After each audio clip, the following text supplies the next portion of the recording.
Wonder how much longer we're gonna do this like this. Till the governor lifts the ban. Ends at the end of the month, I do believe. Oh, really? Yours? He'll probably put it back on. School's think? going back and everybody else. Yeah, schools are about to go 100%, 100% like Monday through Friday. Well, you know what? It's hard on kids to be like that. They're not, I said that today. I said, how do you open attention to a child yeah, when in they're front of home. the little computer? And my little lad, my little niece, she was sharp as a tack, but she struggled with that virtual Hard on stuff. My daughter's headstrong, so she doesn't want to listen to anything that me and mom say, but her teacher's fine. She's fine with that all day long.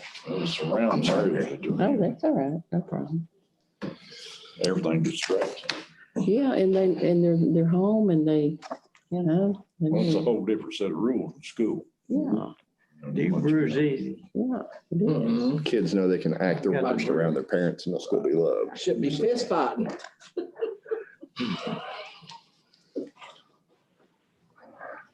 I've been But Abby's. working on that punching bag without a glove. Whatever her mom and dad says, that's exactly what she She got a says. heavy bag. But she still struggles Sand with in it. that because she, A heavy bag. I could hang my daughter Yeah. on rafters by her heels and she would still Do you say, punch? Do you? Abby's always I can been like see that ever that. since she was. I try to stay in pretty good shape. Hey, do you like a rock? No matter I what. know different. They told her to do something. She did it. I offered her ice cream the other day and she said no. What'd you say? Good, I'll eat it. Fix me a bowl. Then she went and told her mom, can I have a bowl of ice cream? How old is she? 7. Abby's. You've got 2 doctor enough. That ain't a good sign. I always have 2. Okay. Like that old big coon I dog stay up around, all I put night. him back of the truck. Yeah, Take him somebody, with me. Well, when I come back out, there's 2 women out there feeding them ice cream. I said, well, let these run. you know, somebody told me that because I had vertigo, Mhm. knocked me crazy. But somebody come and was telling me in the office, I said, do you drink a lot of Dr. Enough? I said, no, I don't. I hardly ever drink one. They said, somebody had it, and they said, that's what caused vertigo. It's Dr. Enough. Well, somebody was telling me today, Caffeine? I don't know. it wasn't good on your prostate, it wasn't good on your Well, any Pressure. soft drink's not good for you. You know that. Mountain Dew. Even was the though second. it- These is a 2-second drink, this one and Mountain Dew. Give me another drink, right? Like Red Fox always used to say, all those people that spend all their whole lives working out, be lying in hospital, dying of nothing. I've seen the same thing. Yeah. I said, I just going around once in this life, I'm going around forever in the other one. Yep. Mm-hmm. Of course, I'm not waiting for the bus to pull up either.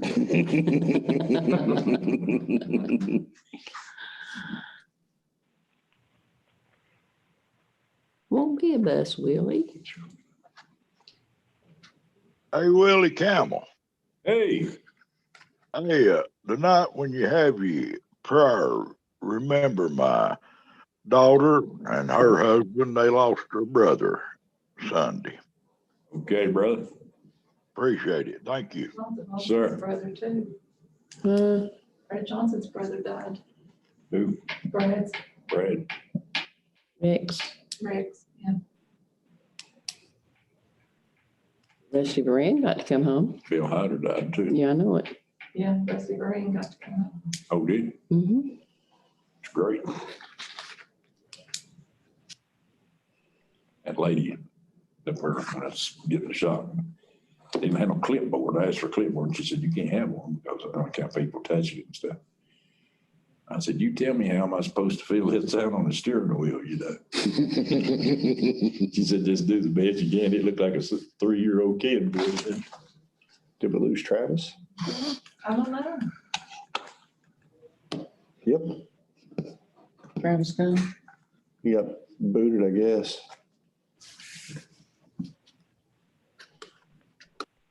You called Travis? Where's our flag? There it is. Earlier. Yeah, they're gonna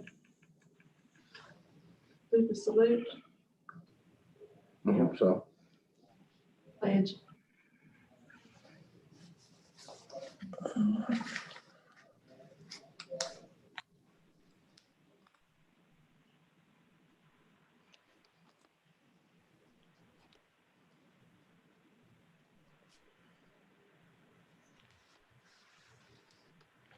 All right, so who's got the dog catching job now, Chris? well, I've gone ahead and decided to let the VA Nobody? get me a pair of hearing aids. Did you? Give it to Yeah, them. they told me Mm. $6,000 a piece. I said, Yeah, trade I'm on. gonna need them 2 Well, you days, know, when he had it, when he 2 was with weeks. it before, he done a good job. maybe 2 years, but not long. And why the Terry's hell? like that. So I dismissed it. I'm not burdening the taxpayer for $12,000 for a damn pair of hearing aids. So I went back and negotiated.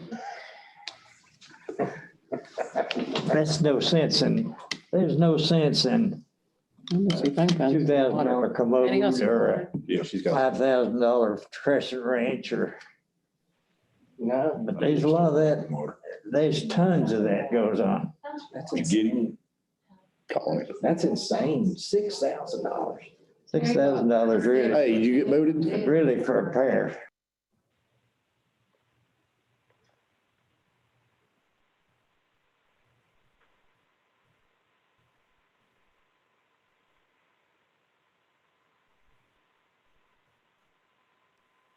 Hell, I couldn't. Travis is having some internet trouble, so he's heading over to City Hall. He's like a couple minutes, he's like 5 minutes away. He said, we'll pick up and take off then. I had some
Gary Bailey.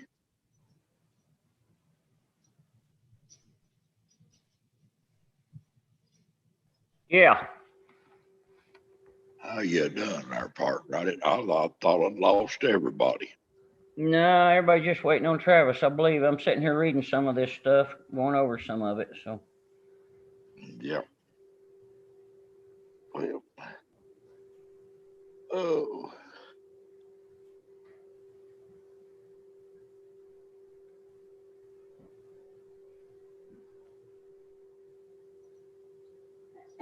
I'll have to sit and say, I think the highway department's done a pretty good job up here on our end. The roads look pretty clear. They seem like everything was chatted, and I have to say they've done a pretty good job, Mark. Yeah, they have. I ain't had no phone calls. Well, I got one today, but it was about needing a speed sign put up, speed limit over next to Johnson City. And I just told them they'd have to attend a meeting and get up a petition. But I can see Roger and talk to Willie and see what they need to do for sure on that. Willie will put them a slow down sign there. He'll put it all upside down.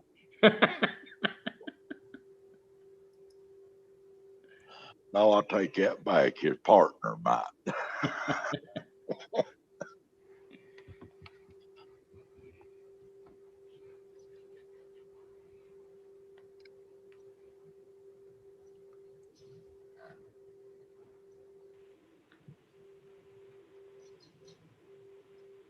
Y'all better be nice. Willie could always come out and put 20-mile-an-hour speed limit signs from your house all the way to your workplace.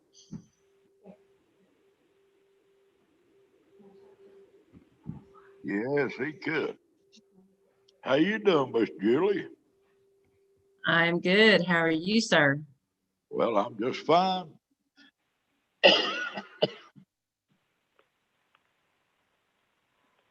You look like you're awfully snug up there in that cold weather.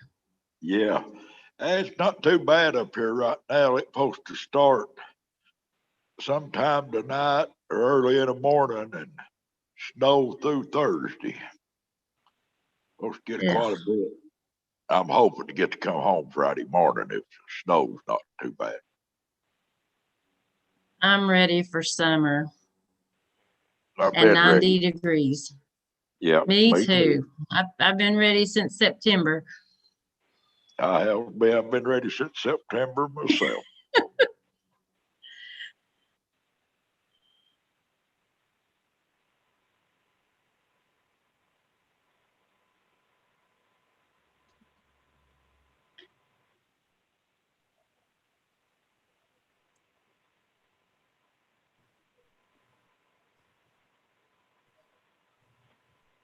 Brad Johnson, you're looking worried.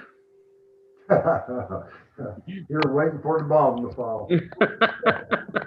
Hey, Gary, what those devices where the school system received for these computer connects to kids, they've been pretty well connected and got them running? Yeah, we've got about 112. There's still 150 some over there. They just ain't coming and getting them. Golly, bud. I mean, they're bought and paid for through that extra money. They can use them for 6 months. So if we got kids, if you want to know that needs internet, we will supply it. I mean, we've got it there. They Does just that ain't. does that capability, does that handle the youngins up in the Elk Mills, Togi, Simney Creek areas, all up in there? For the most part, there's a few here and there. If they don't have cell service, it's not carrying it. Okay. Now, I am going to tell you, for the last 2 weeks, we've been working with ENA, which is Educational Networks of America in Nashville.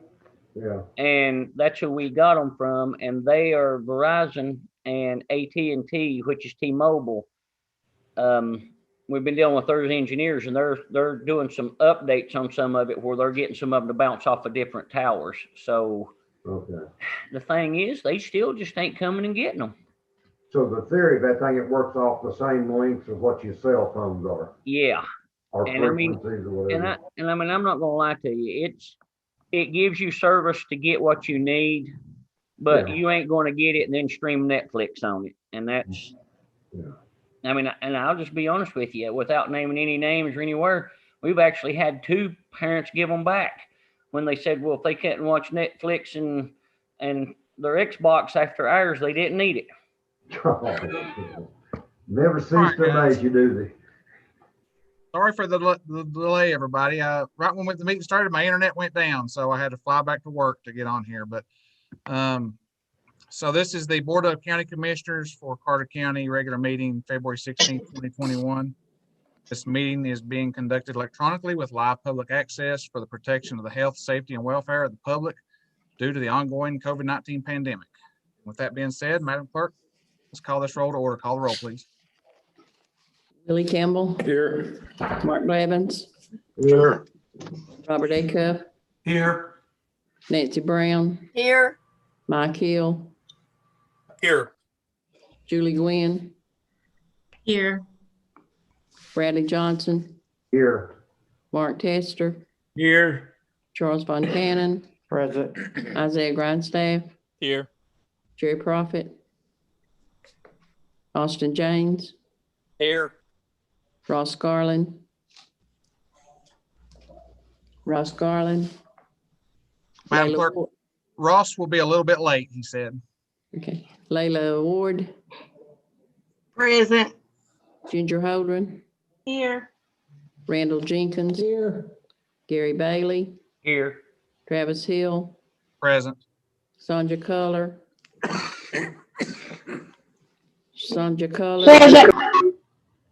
She's here. Daniel McIntyre, Here. Aaron Frazier, Here. Robin McCamey, Here. Kelly Collins, Here. Thomas Prophet, Here. quorum present. Thank you, Madam Clerk. Next on the agenda is approval of the agenda. I need to make some additions to this. First addition will be 10A, and we need to add the 5-year reappraisal plan from the assessor of property, Mr. Ronnie Taylor. And the next change will be, I'd like to move item C under resolutions up to A and just shift them all down. And Mr. Ken Goode would like to read that. And that's all that I have. Any more additions or deletions? Anybody needs to change? Mr. Chairman Johnson, 3rd District. Yes, Mr. Johnson. I move that we defer item number 10 to our special call meeting, which is coming up because that falls right in line with the purpose of that meeting. Okay, so we're going to move item 10, the consideration of establishing funding a dog catcher position to the ECCAS until next Monday special call. Is that correct? Yes, sir. Okay. Any more additions? Hearing none, I'll accept the motion. Motion, Mark Blevins, 1st District. Second, Randall Jenkins, 6. Motion by Mr. Blevins, second by Mr. Jenkins. Any discussion? Hearing none, Madam Clerk, call the roll, please. Willie Campbell, Yes.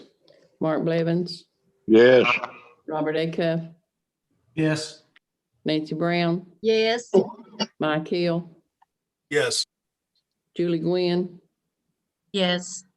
Bradley Johnson, Yes. Mark Tester, Yes. Charles Von Cannon, Yes. Isaiah Grindstaff, Yes. Jerry Prophet, Austin James,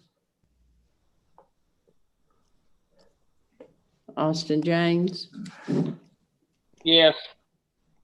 Ross Garland, Layla Ward, Yes. Ginger Holdren, Yes. Randall Jenkins, Yes. Gary Bailey, Yes. Travis Hill, Yes. Sonja Culler, Yes. Daniel McIntyre, Yes. Aaron Frazier, Yes. Robin McCamey, Yes. Kelly Collins, Yes. Thomas Prophet, Yes. all ayes. Thank you, Madam Clerk.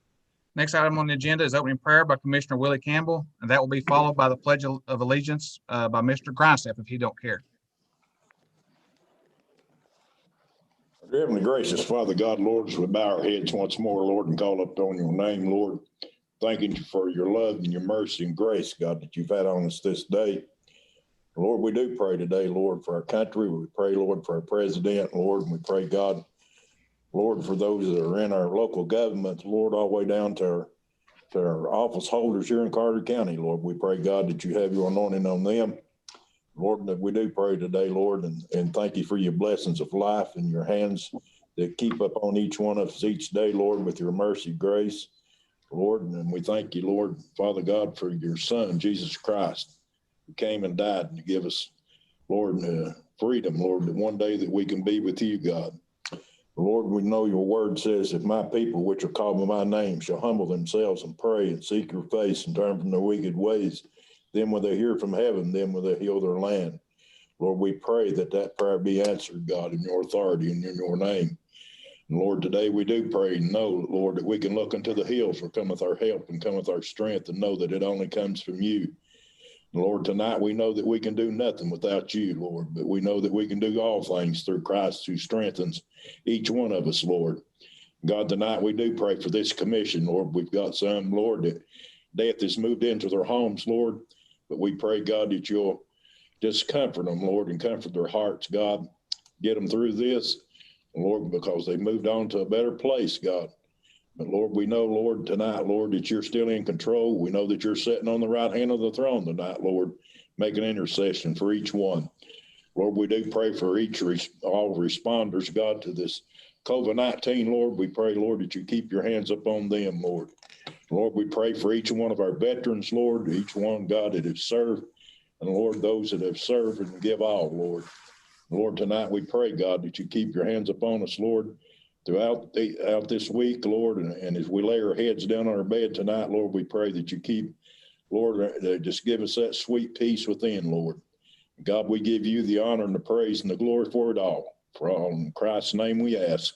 Amen. Amen.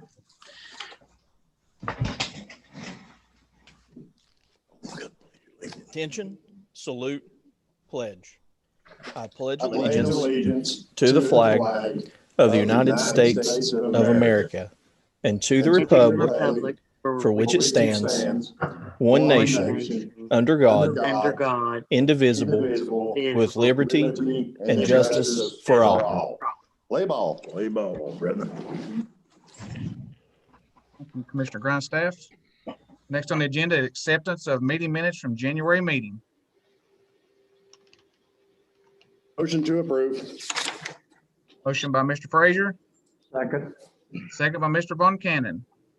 Any corrections?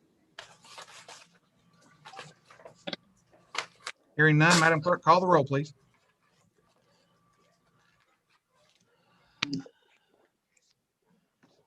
Billy Campbell, Aye.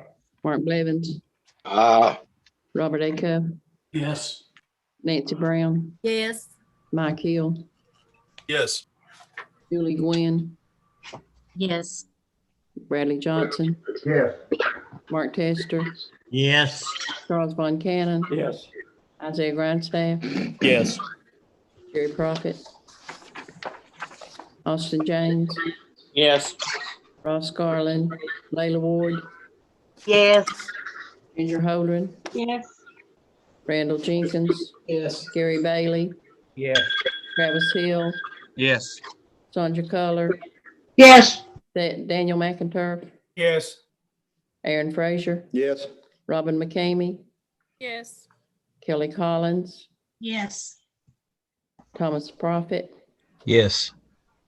all ayes. Madam Clerk, next item on the agenda is approval of notaries and bonds. Okay, Kim Miller, Chelsea R. Blakely, Edward D. Milam, Amy Hostclaw, Mark Garland, Cynthia Karen Morgan, Richard Z. Grutt, Myra K. Cable, Kristen Waters, Beverly Faye Duggar, Melissa Dixon, and add Carol B. Shell.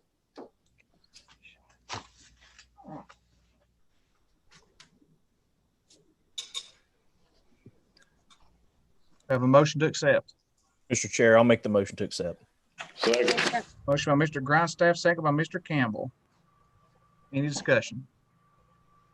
Hearing none, Madam Clerk, call the roll, please. Willie Campbell, Aye. Mark Blevins, Robert A. Cuff, Yes. Nancy Brown, Yes. Mike Hill, Yes. Julie Gwynn, Yes. Bradley Johnson, Yes. Mark Tester, Yes. Charles Von Cannon, Aye. Isaiah Grindstaff, Yes. Jerry Prophet, Austin James, Yes. Ross Garland, Layla Ward, Yes. Ginger Holdren, Yes. Randall Jenkins, Yes. Gary Bailey, Yes. Travis Hill, Yes. Sonja Culler, Yes. Daniel McIntyre, Yes. Aaron Frazier, Yes. Robin McCamey, Yes. Kelly Collins, Yes. Thomas Prophet, Yes. all ayes. Thank you, Madam Clerk. On the agenda is the resolution honoring Eric Anderson and dedicating the Roan Mountain Community Park in his honor. So we'll turn this over to Attorney Harden, then he can turn it over to Mr. Gooch to read the resolution. 1 second, we're acquiring him at the moment. Okay.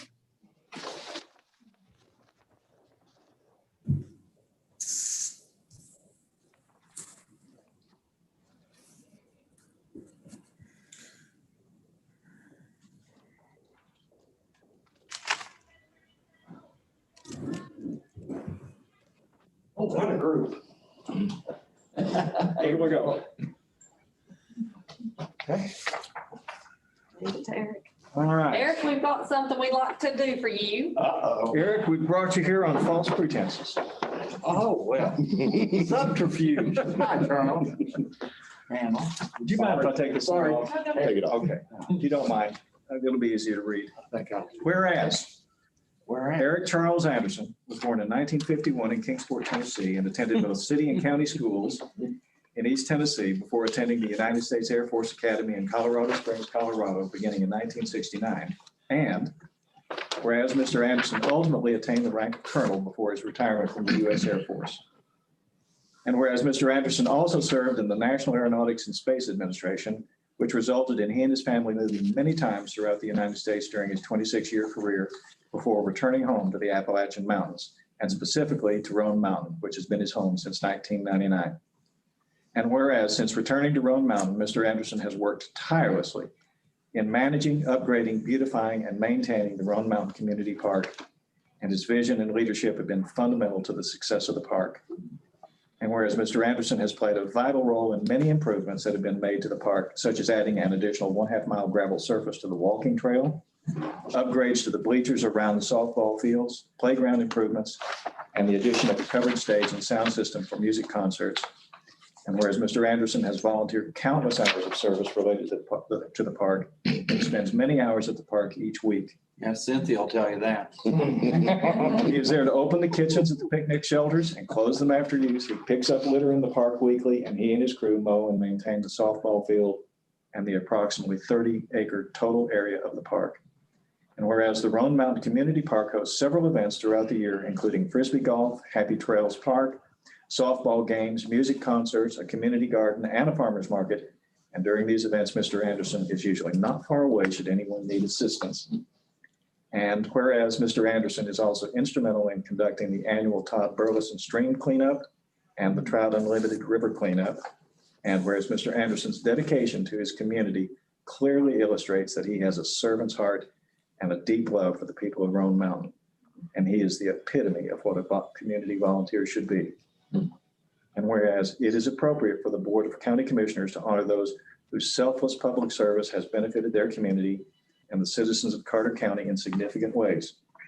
And whereas, as an additional tribute to Mr. Anderson, due to his instrumental efforts in improving and maintaining the Roan Mountain Community Park, the Board of County Commissioners also desires to formally dedicate and name the Roan Mountain Community Park in his honor. Now, therefore, be it resolved by the Board of County Commissioners for Carter County, Tennessee, meeting in regular session on this, the 16th day of February, 2021, with a lawful quorum of said board being present and with the majority voting in the affirmative as follows. First, that the board hereby adopts this resolution to formally recognize and honor Mr. Eric Charles Anderson for his service to his country, the citizens of Carter County, and the Roan Mountain community. And second, that the board hereby officially dedicates the Roan Mountain Community Park in Roan Mountain in his honor and designates said park as the Eric Charles Anderson Community Park. Be it further resolved that this resolution shall take effect from and after the date of its approval, the welfare of the county demanding. Reviewed and approved by the Health and Welfare Committee on February 2nd. Eric? Wow, thank you. Make a motion to accept. Second, I Mike Hill, second. District 2. On behalf of myself, the Carter County Commission and the Park and Rec Board, I'd like to present you with this plaque for your dedication of service to our county, and I want to say thank you for being a dedicated leader in our Thank community. you. We really appreciate it. Well, do I get to say anything? Sure. Yeah, speech. Floor's yours. Floor's yours. That's enough. Most unexpected, most humbled, I feel. And also, it's even a greater honor because it's the county commission and the Park and Rec Board folks, in that I think one thing that all of us try to do is make this really great place where we live an even better place. And that's why I have always done this. And it's a greater honor to me because all you folks that are county commissioners, I mean, y'all are just trying to make this a better place also. And so I am truly honored, and I thank my wife, Miss Cynthia. It should be named, the park should be named for her. And you know, it's kind of easy when you're following on the shoulders of people who have been so instrumental. And like up in that park up there, Chris Schuberth, Chris's idea. Then we had long-term families that still support, like the McKinneys and the Freemans. And then we have my good friends, the Mowing Brigade, and it's just a wonderful place. Carter County's a wonderful place. That park is a special little place too. And I'll be quiet now. So thank you very much. Mr. Chairman. Yes, sir, Mr. Von Cannon. I've had the pleasure of working with Colonel Anderson on several projects. And it's an honor and a privilege to work with someone that's as well organized and has his, I started to say that, but that's not right. He's got it put together.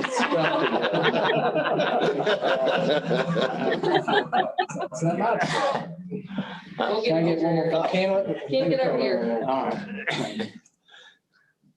All right, 1, 2, 3, go. Oh, sorry, I had an old man moment. Careful, there's a lot of old men in here. Yeah. Including me. No pun intended. You're no Herman Robin. Thank you. Congratulations, sir. Thank you all. Thank you, Eric. Really surprising. You guys are sneaky. The email said, you better not breathe a word. We were trying to keep it quiet, so we were trying to do everything we could to keep you from There. figuring it Yeah, out. you're a real talk. Thank you. Congratulations, sir. You're welcome. Thank you, guys. Thank you. All right, so we have the motion by Ms. Brown and the second by Mr. Mike Hill. Any discussion? Chairman, I would like to be recognized for a second. Yes, sir, Mr. Hill. I'd just like to welcome Eric's wife and daughters, Cynthia, Tiffany, and Aaron. They are here on the Zoom call under assumed names so that they could see their husband and dad get this award. And they've been about to bust over this thing. So this is just really a really cool thing. Thank you. Thank you. Very nice. Anyone else like to speak? Hearing none, Madam Clerk, if you'll call the roll, please. Willie Campbell. Aye. Mark Blevins. Mark Blevins. Robert A. Cuff. Yes. Nancy Brown. Yes. Mike Hill. Yes. Julie Gwynn. Definitely yes. Bradley Johnson. Yes. Mark Tester. Yes. Charles Von Cannon. Yes. Isaiah Grindstaff. Yes. Gary Prophet, Austin James, Yes. Ross Garland, Layla Ward, Yes. Ginger Holdren, Yes. Randall Jenkins, Yes. Gary Bailey, Travis Hill, Yes. Sonia Culler, Yes. Daniel McIntyre, Yes. Aaron Frazier, Yes. Robin McCamey, Yes. Kelly Collins, Yes. Thomas Prophet. Yes. All ayes. Madam Clerk, next item on the agenda is resolution to authorize the county mayor to make and sign an application for community development block grant funds on behalf of Carter County. I'll turn it over to Attorney Harden.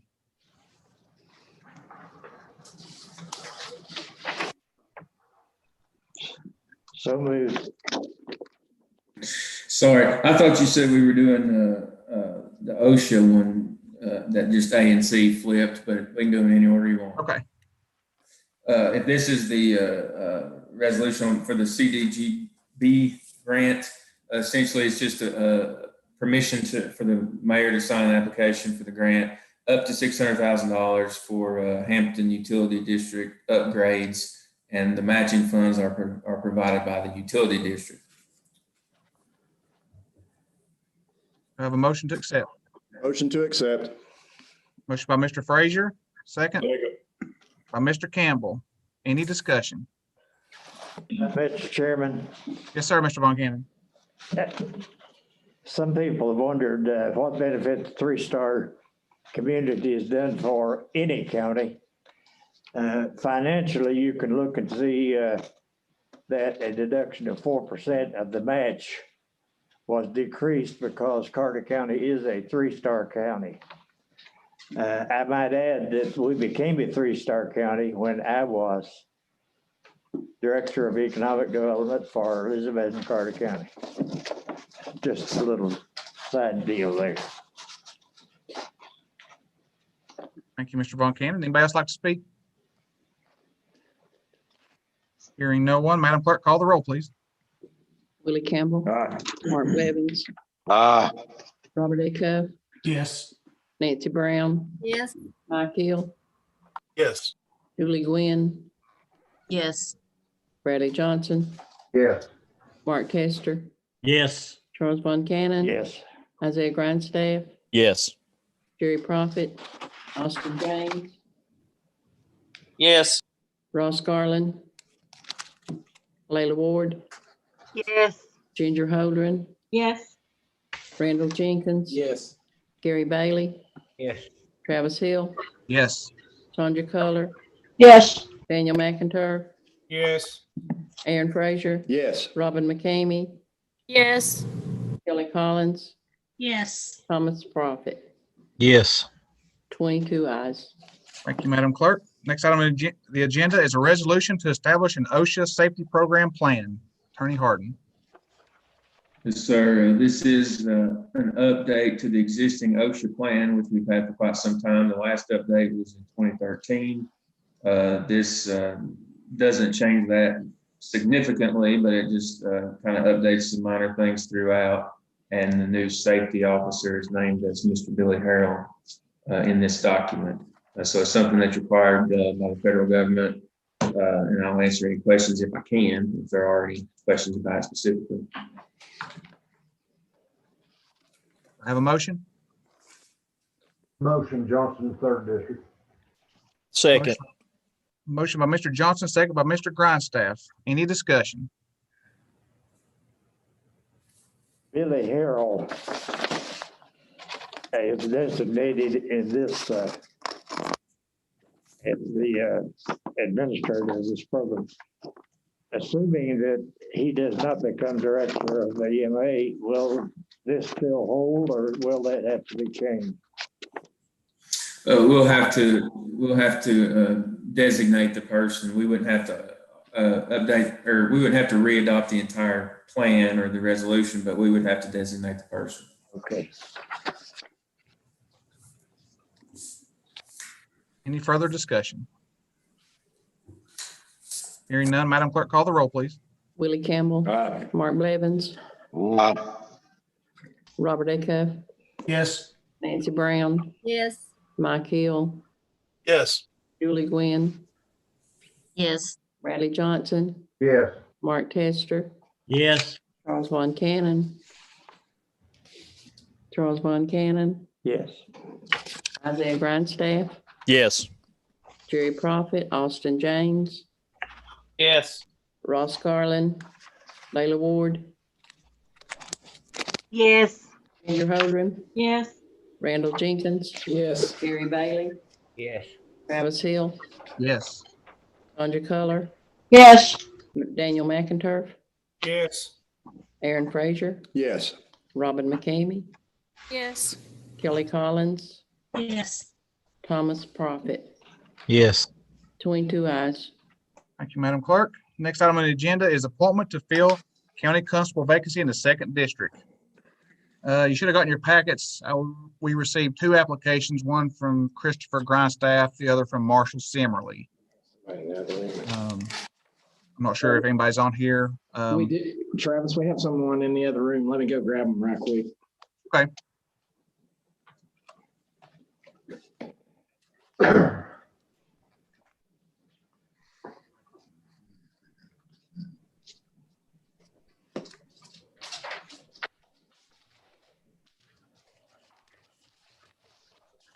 I believe Mr. Grindstaff is on via phone.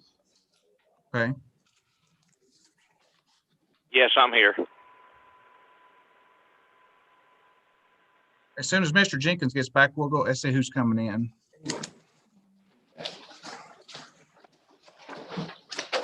Okay, so we'll go ahead and let each gentleman speak a little bit, and then once they're nominated, we can ask questions if you'd like. So we'll go ahead with Mr. Grindstaff if he wants to tell us a little bit about himself, and we'll go from there. All right. I'm from Roe Mountain. I've lived here 24 years, ever since I got married. Both my children have went to Cloudland Elementary and Cloudland High School. I work for the North Carolina Department of Public Safety. I work as a correctional officer. I just want to do this because I love where I live. I want to keep everyone here safe, and that's just what I want to do. Okay, thank you. Randall, is the gentleman in there with you, is that Marshall Sammerly? Yes. Mr. Sammerly, would you like to say something? A little bit about yourself? I've lived in Roll Mountain all my life. Everything. I know it's pretty good in Roll Mountain. Okay, thank you. At this time, is there anyone else who would like to speak? Okay, this time we'll open up the floor for nominations. I would like to nominate Chris Grindstaff. Ms. Gwynn nominates Chris Grindstaff. Nominate Marshall Simmerly. Mr. Campbell nominates Marshall Simmerly. Any other nominations? Make a motion that nominations cease. I'll second. Motion by Mr. Frazier, second by Mr. Campbell to cease nominations. Any discussion on that? Hearing none, Madam Clerk, call the roll to cease nominations. Willie Campbell, Simmerly. oh, yes. Yes. Mark Blevins, Yes. Robert A. Cuff, Yes. Nancy Brown, Yes. Mike Hill, Yes. Julie Gwynn, Yes. Bradley Johnson, Yes. Mark Tester, Yes. Charles Von Cannon. Yes. Isaiah Grindstaff, Yes. Gary Prophet, Austin James, Yes. Ross Garland, Layla Ward, Yes. Ginger Holdren, Yes. Randall Jenkins, Yes. Gary Bailey. Gary Yes. Bailey, Yes. Travis Hill, Yes. Sandra Culler, Yes. Daniel McInturf, Yes. Aaron Frazier, Yes. Robin McCamey, Yes. Kelly Collins, Yes. Thomas Prophet, Yes. 22 ayes. Thank you, Madam Clerk. At this time, I'll open the floor for any questions for either of the candidates. Does anybody have any questions?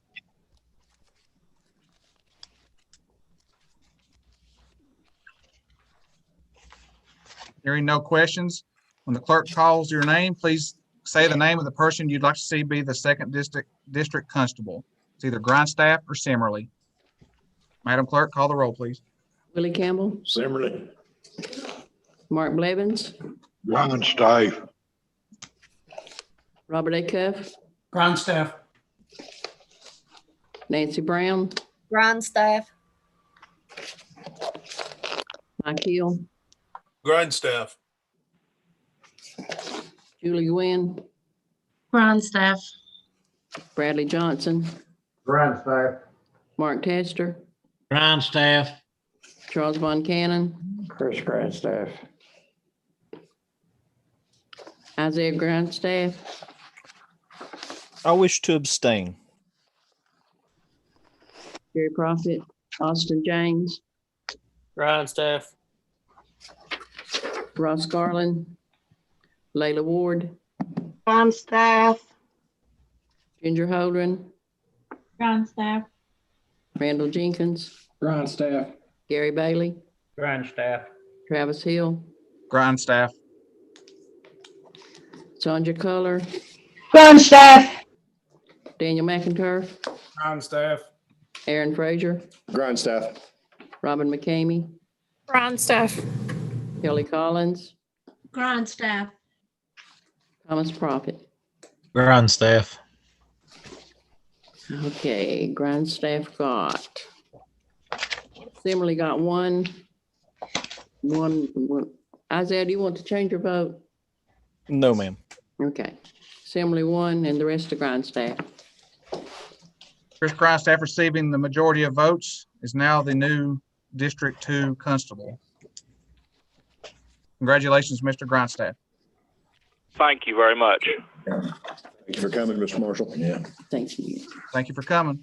Or Ms. Simmerly, sorry. Well, either way, Next on the agenda will be the 5-year reappraisal plan for Mr. Ronnie Taylor. I'm not sure if Mr. Taylor's on here to talk about it, or if the mayor's going to cover it, or who's going to cover this.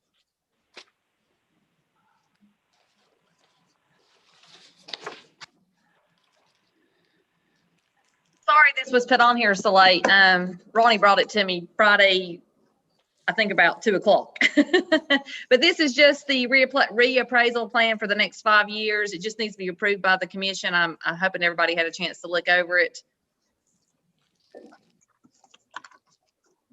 Okay. Everybody had a chance to look over that. Make a motion to accept. Second. Is that Mr. Jenkins with the motion? Yes, sir. Yes, sir. Sorry about that. Mr. Blevins with the second. Any discussion?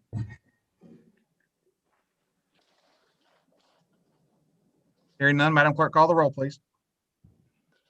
Willie Campbell, Aye. Mark Blevins, Robert A. Cuff, Yes. Nancy Brown, Yes. Mike Hill, Yes. Julie Gwynn, Yes. Bradley Johnson, Yeah. Mark Tester, Yes. Charles Von Cannon, Yes. Isaiah Grindstaff, Yes. Jerry Prophet, Austin James, Yes. Ross Garland, Layla Ward, Yes. Ginger Holdren, Yes. Randall Jenkins, Yes. Gary Bailey, Yes. Travis Hill, Yes. Sonja Culler, Yes. Daniel McInturf, Yes. Aaron Frazier, Yes.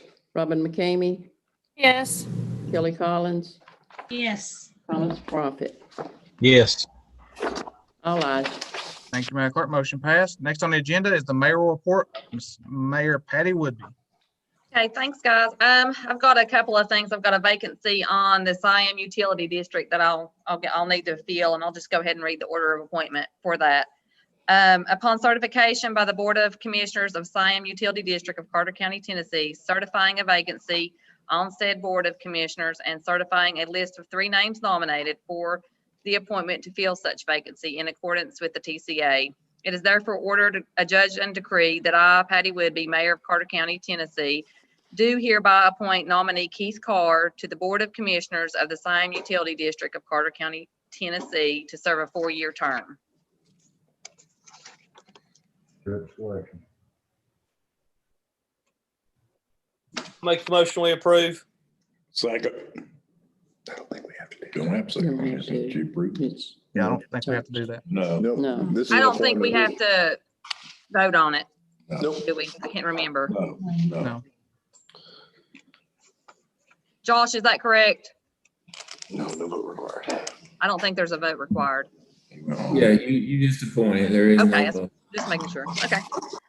Just a couple of other notes of information. Diane Harshberger will have her mobile office hours here in the conference room the 3rd Tuesday of every month. She will have a field representative here for anybody in the community or the commissioners who have questions or issues that they would like to address, or for have her address for them.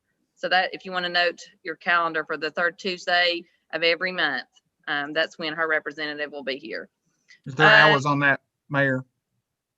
Did she say what time, Abby? Did you all establish the times? 9 to, or is she going to come? It'll be 2 to 4. 2 to 4. Thank She you. said once they saw what kind of response they got, they might expand the hours based on how many people are coming in. Is that going to be placed on the mayor calendar? That's the Google calendar, Abby? Yeah, we'll put that on there. Yes. Say the third. Third Tuesday, yes. 3rd Tuesday of every month, 2 to 4 p.m. as of right now. Can we make sure that we get that in the Johnson City Press, or the Starcom got on Sunday too, also to where the public is made aware of it? And read it. Yes. Let's see. Also, just wanted to let everybody know that as of today, we vaccinated 6,594 individuals, and then fully vaccinated are 3,081 in Carter County. Man. Fully vaccinated is the 2nd dose. So we're doing quite good, I think. Good job. And of course, the vaccines have been canceled for tomorrow due to weather, just to let anybody know. And the rest of the week will be 2nd doses only up at the workforce. They're only doing 2nd doses only the rest of the week.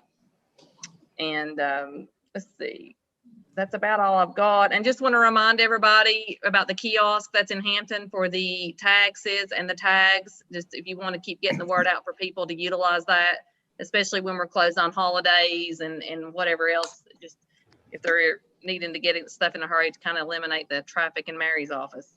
I know she appreciates that. very much. Mm-hmm. And that's all I've got right now. How's the entrance looking out front? I noticed they put the new doors up. Yeah, that's going to come up for topic in the budget report. Okay. Okay. For discussion. All right. Anybody have any questions for Mayor Woodby? I just want to make a statement, Chairman Hill. Yes, sir, Mr. Buchanan. The quicker the better, because the variant, which they called it the variant, I called it last month, the fact that it's mutating. And we were exactly right, because it has really raged this country. It wasn't that I got lucky, it's just that I used to run a reference lab and knew about testing, so that's why I asked a question about mutation. It's the sooner you can get vaccinated, the better. I mean, do whatever you've got to do, because the commission police can't look out for your own being. Go for it. Let me say that Caroline and everybody that's involved in this has done a great job, and they're still doing a great job. Just keep up the good work. Anybody else? Hearing none. Thank you, Mayor Woodby. We'll move on to committee reports. Does anybody need a break, or we just want to keep rolling? Let's roll. All right. So we'll move on into budget committee with Chairman James.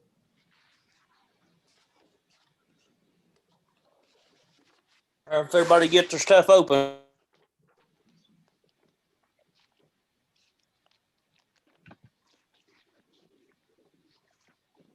All right, first we have up put into a form of a motion to appropriate $7,000 from the general fund unassigned fund balance for the Go Betsy project to build a concrete ramp and improve the parking lot under the Biltmore Bridge on Highway 400. Motion to approve.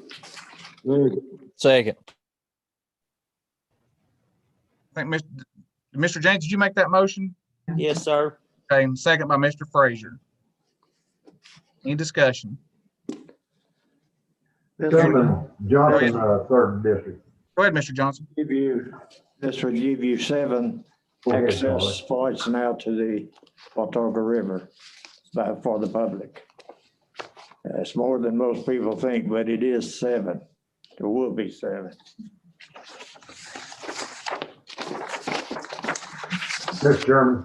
Yes, sir, Mr. Johnson. Is this the same under the topic of what the city has also voiced that they were working on? Is that the same project or is it related? Yes. Yes. I think they're working on the whitewater part, but I think they're going to donate some time to clean this and stuff like that. Well, I know the last time they spoke, they kept using the word, Betsy and all that. And when they made the presentation at the budget committee, I thought, well, you've got 2 agencies or 2 governments after the same project. I don't know if they're talking to each other. But. Mr. Johnson, Go Betsy is a nonprofit, and what the city's working on is Surf Betsy. So, okay, all right. So they're 2 different separate entities, but what this is the city has the ground that's there is actually, I guess it's state because it's under the state bridge, but it's still in the county. The city hasn't never taken it over. So the city or the state agreed to lease it back to the city for $1 a year. And so with that, the TWRA, there's multiple different agencies that's helping fund this, be able to put this launch in so the TWRA can use it to go up and down, I think it is. And then 911 is going to use it to put a launch in so they can be able to go up and down the river. But it's mainly for the citizens to be able to use. But the city's, I think, donating some money to it also. Plus, the city's going to getting on the hook. They're going to put the lighting in, and they're going to continue to maintain it and pick the trash up from it. Right. Any further discussion? And the TVA and the TWRA have basically done all the engineering and stuff for it, and they're also going to be adding in a whole lot of other stuff as well. I don't remember the exact dollar figures, but it's a significant chunk of change. Yeah, I think from the best I understand it, it was probably close to several $100,000 project, and they've raised everything except the $7,000.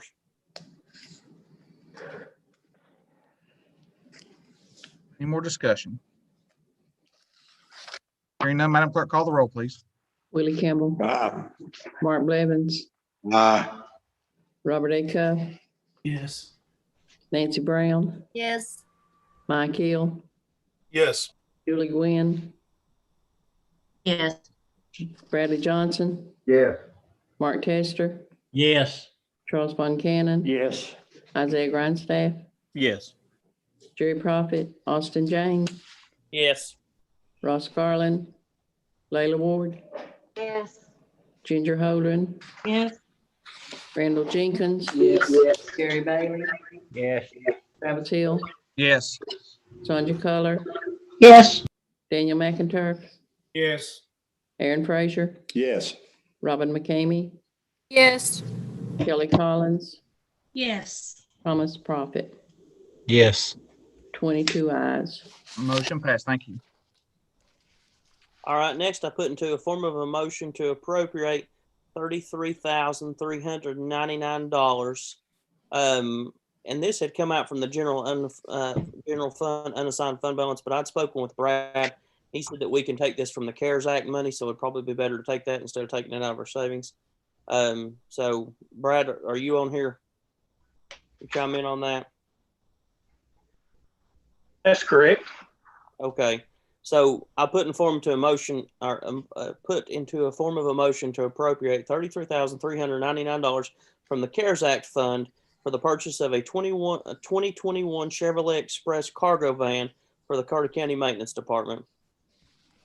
Second. Second by Mr. Blevins. Motion by Mr. James, second by Mr. Blevins. Any discussion? Mr. Chair, I had a quick question. Yes, sir, Mr. Grindstaff. Is this under the state bid, or was multiple quotes garnished on this? Is under the state contract. Okay, because I'd like to see the state contract whenever we do these vehicles, a copy of them. Oh, okay. Did it not get into the budget or the packet?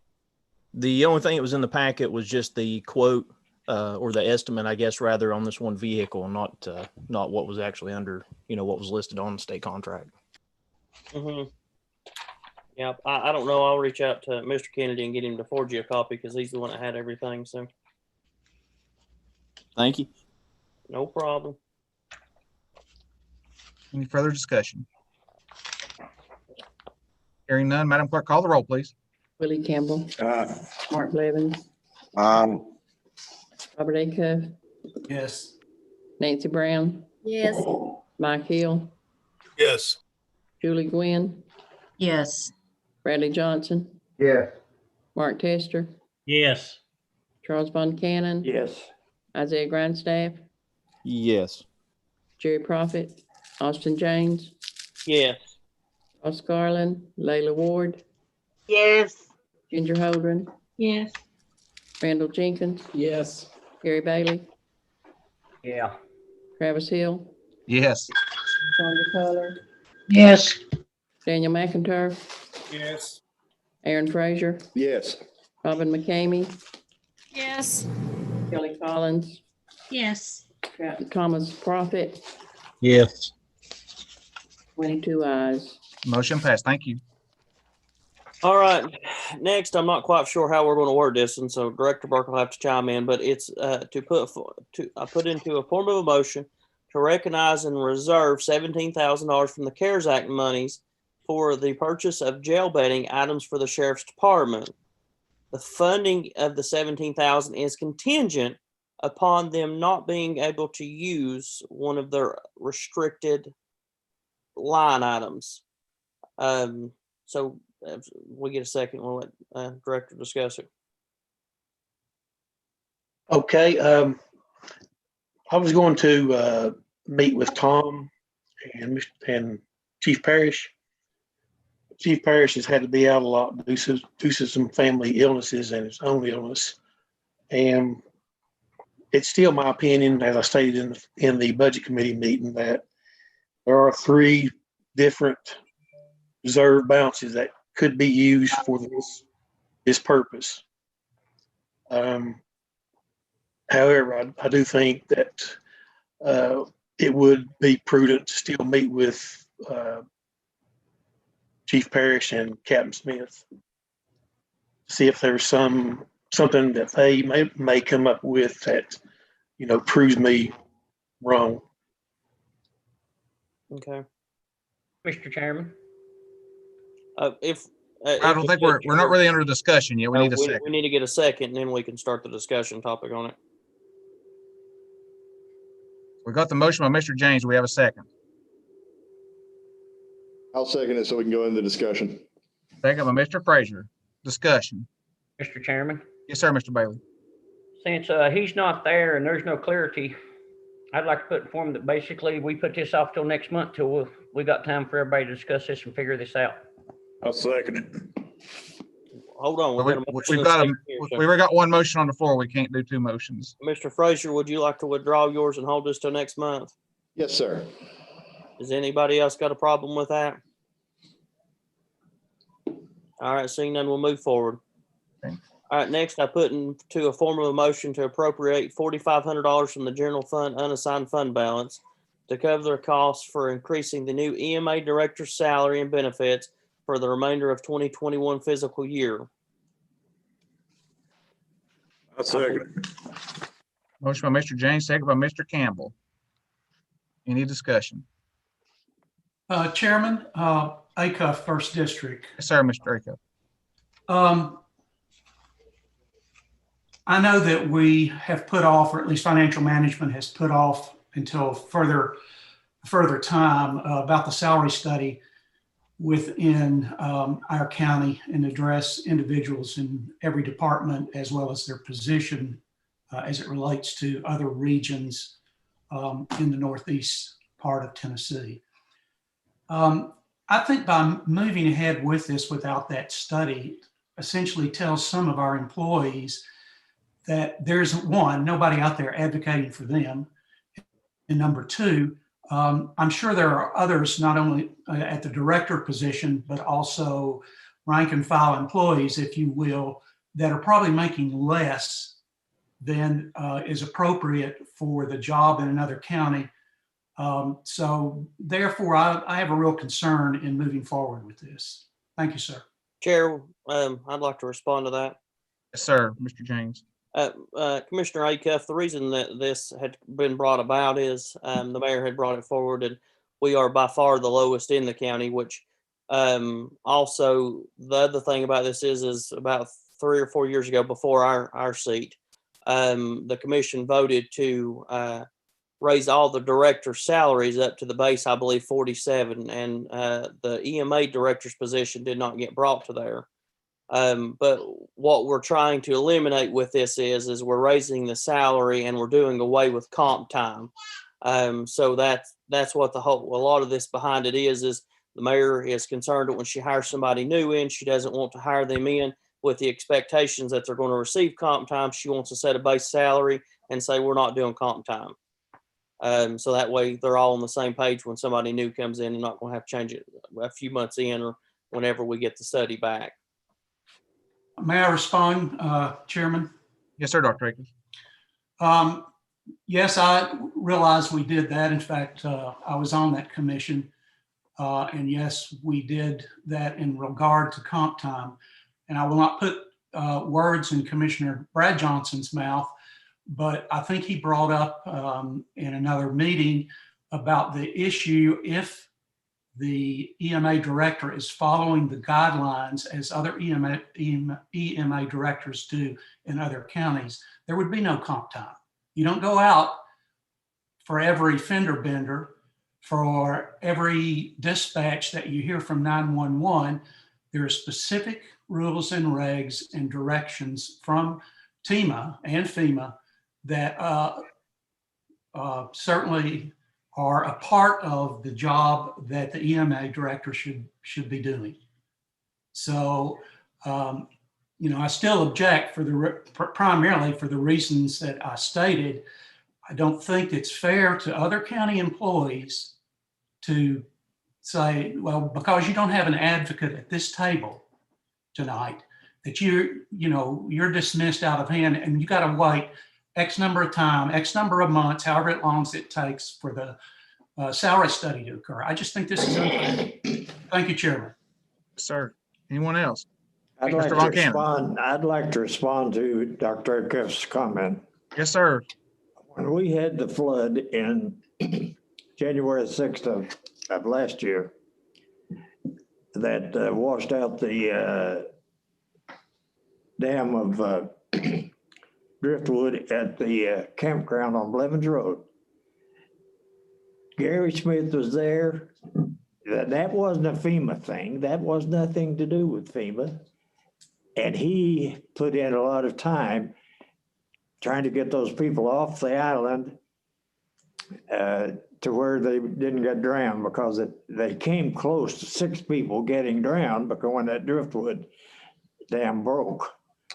Had it not been for a constable, Jerry Miller, a lady from, and a gentleman, Grindstaff from the Central Fire Department, we would have had 6 bodies, because 2 of the people were so, like me, anxious and old. They were no way they could have gotten off that so-called campground island there. So it's not that the director is going to spend some time out there, regardless of situations. And of course, Brad was right. In the big events, when the other two agencies take over, the county man just may as well go home because he's got no further input as far as overtime. But what we're looking about this $38,000 was that Mr. Smith did not accept a benefit package or some of the benefit package, because the benefit package, according to Brad Burke, was almost what, Brad, $8,000 or $9,000 in benefits that's not included in this $38,000. So by elevating the salary, you're not really elevating it. You're putting it where it should be. That's the bottom line.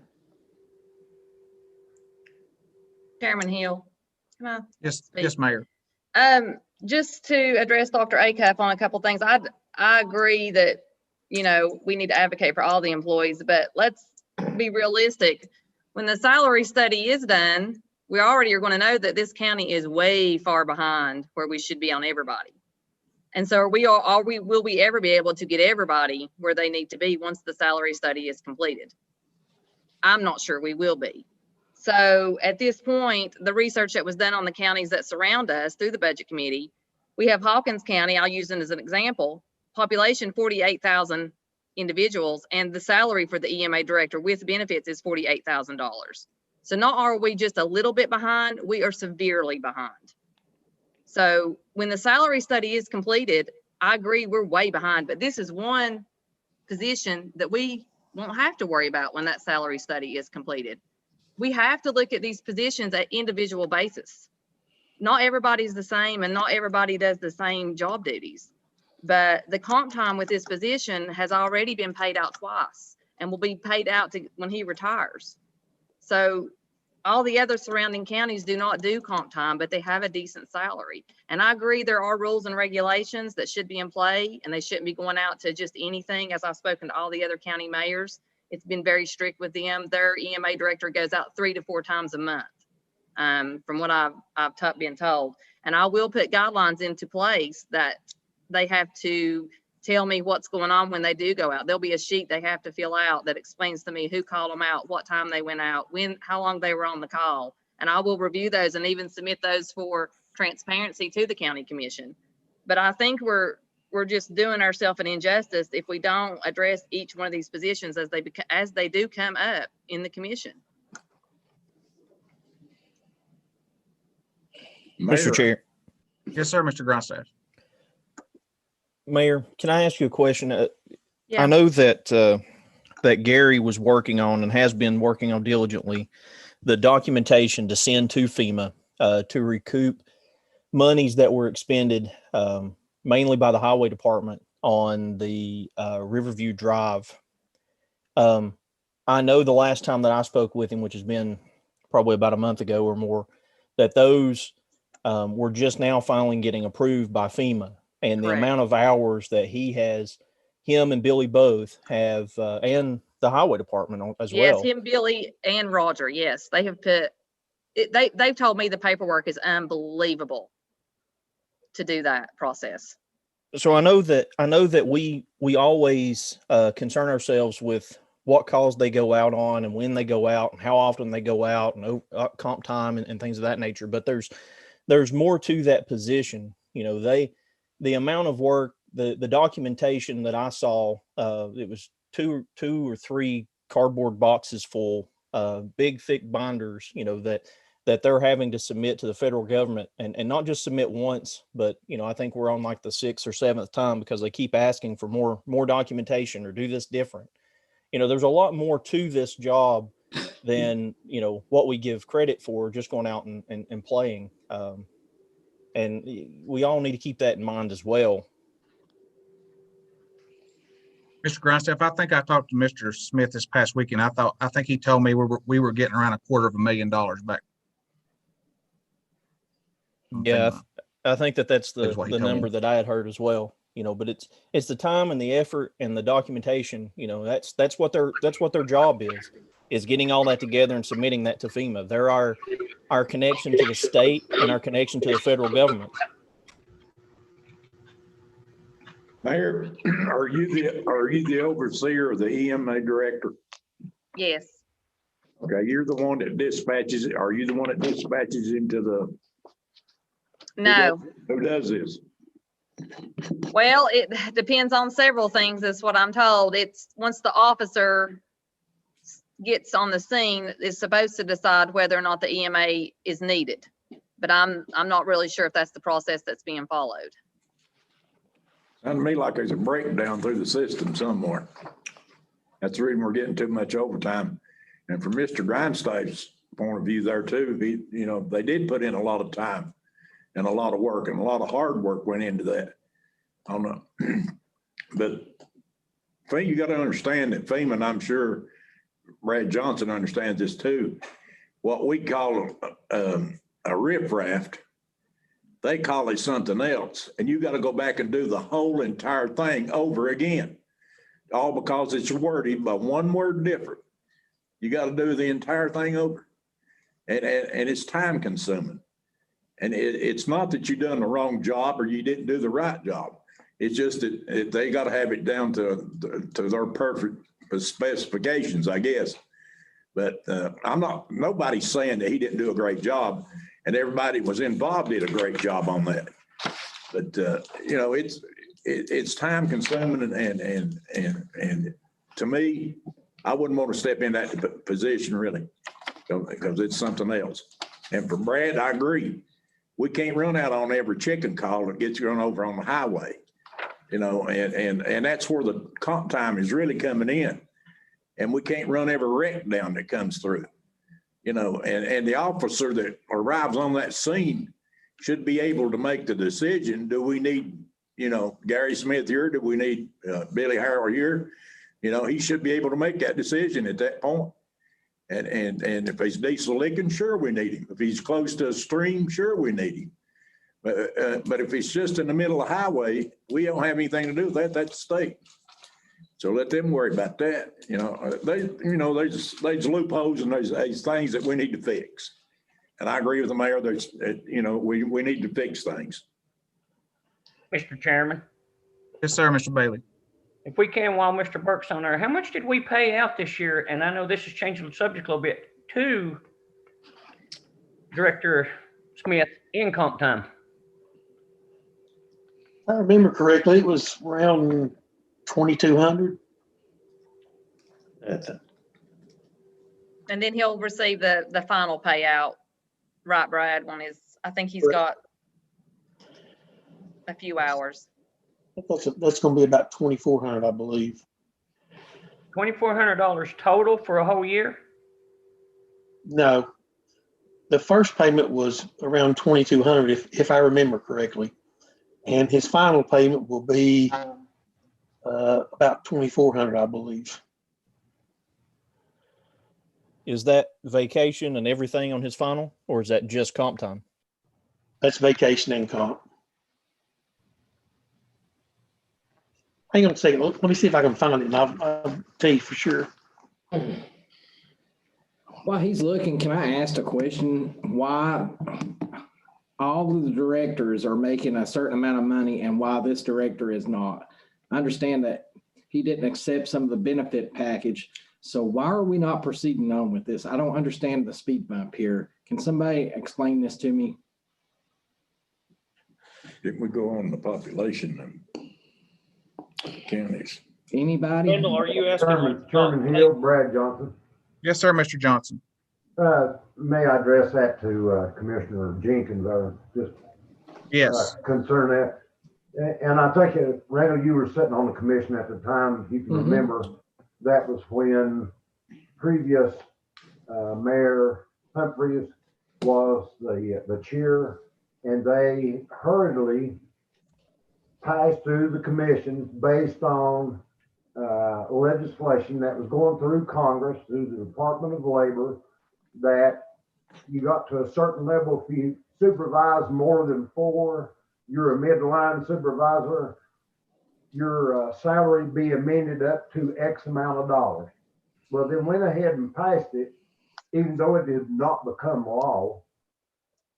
And then one of the rules when they passed it was if you have less than is either 2 or 3 employees under a supervision, that supervisor did not qualify. So once the law was not passed, they came back and said, it's all right, we'll use that as a raise. And it went through commission if you want to go verify it. I remember. They stayed the same, but your EMA director, because there was not 2 employees out total. And forgive me for bringing this up. I just feel like this position has had a haze over it because of the prior administration, as you call it. And I feel like it didn't get what it should have got because of who that person answered to that at the time. And that administration is gone years now. And I just feel like we should move on with this, but that's just my humble opinion. I'll shut up and go back to my corner. So. And Randall, when I presented this to budget, I had done research on all the surrounding counties, population versus salary. And guess what? We're way out of line. Way out of line. Johnson County has a population of 17,000. And I think their salary was in the mid 40s, upper 40s. Low 40s, yeah. Low 40s, 45. yeah. 41. It was 41, which it's a little bit of an outlier, but I mean, Hawkins County's is kind of based upon their population. Their population is 48,000 and their salary is 48,000.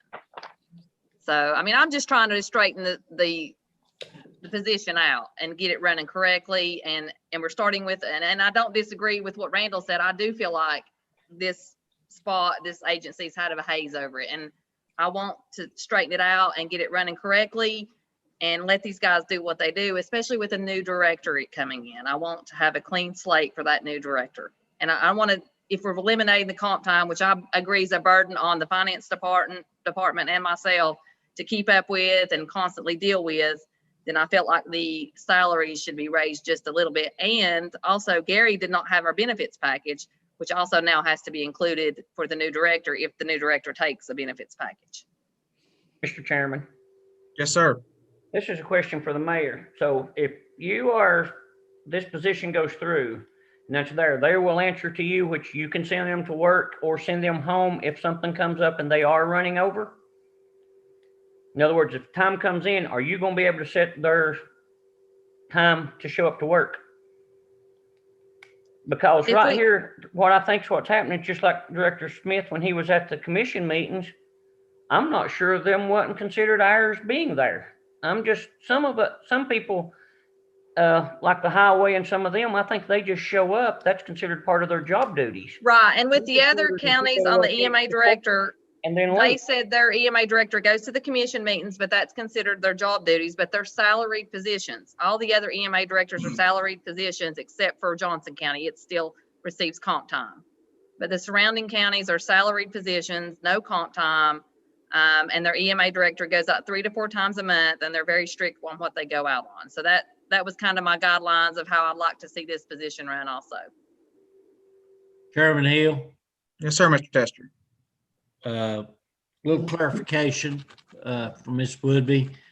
Mayor Woodby, from my understanding, you're taking a non-salary position, changing it to a salary position and eliminating comp time, overtime, what do you want to call it? Is that my understanding? Correct. That's it. Yes. Thank you.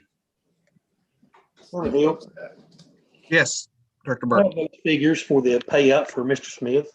Okay. And this is based on the information that was estimated on as of December 26th.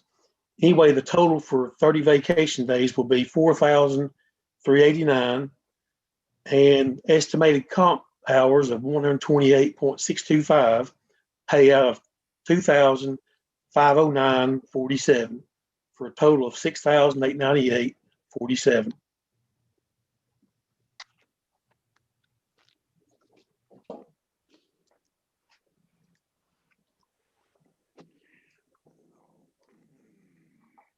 Any further discussion? Can you have the motion restated, please? Yes, Mr. James, can you restate the motion? Yes. The motion is to appropriate $4,500 from the general fund unassigned fund balance to cover the increasing cost of the new EMA director's salary and benefits for the remainder of 2021 fiscal year. Note, the budget committee approved raising the new EMA director's base salary to $40,225 plus benefits and no comp time.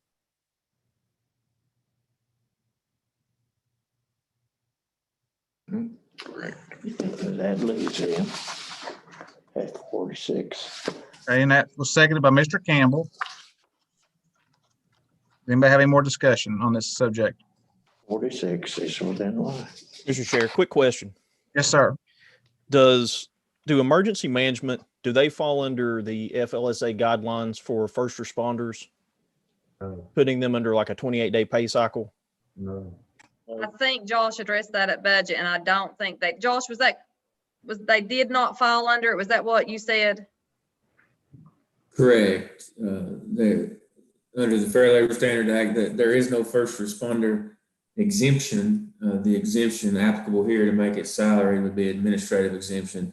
But no, they would not have to be on a 28-day cycle or any of the stuff that generally first responders are on.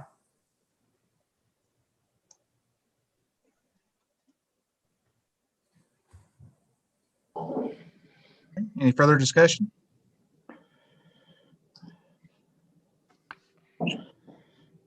Hearing none, Madam Clerk, call the roll, please. Willie Campbell, Aye. Mark Blevins, Yes. Robert A. Cuff, No. Nancy Brown, Yes. Mike Hill, Yes. Julie Gwynn, Yes. Bradley Johnson, Yes. Mark Tester, Yes. Charles Von Cannon, Yes. Isaiah Grindstaff, Yes. Jerry Prophet, Austin James, Yes. Ross Garland, Layla Ward, Yes. Ginger Holdren, Yes. Randall Jenkins, Yes. Gary Bailey, Yes. Travis Hill, Yes. Sandra Culler, Yes. Daniel McInturf, Yes. Aaron Frazier, Yes. Robin McCamey, Yes. Kelly Collins, Yes. Thomas Prophet, Yes. 21 ayes. Motion passed. Thank you. All right, next, I put into the form of a motion to declare the 2002 Chevrolet Tahoe owned by the Sheriff's Department as surplus and to dispose of the item via gut deal. Second. Motion by Mr. James, second by Mr. Blevins. Any discussion? Hearing none, Madam Clerk, call the roll, please. Willie Campbell, Mark Blevins, Yes. Robert A. Cuff, Yes. Nancy Brown, Yes. Mike Hill, Yes. Julie Gwynn, Yes. Bradley Johnson, Yes. Mark Tester, Yes. Charles Von Cannon, Yes. Isaiah Grindstaff, Yes. Jerry Prophet, Austin James, Yes. Ross Garland, Layla Ward, Yes. Ginger Holdren, Yes. Randall Jenkins, Yes. Gary Bailey, Yes. Travis Hill, Yes. Sandra Culler, Yes. Daniel McInturf, Yes. Aaron Frazier, Yes. Robin McCamey, Yes. Kelly Collins, Yes. Thomas Prophet, Yes. 22 ayes. Motion passed. Thank you.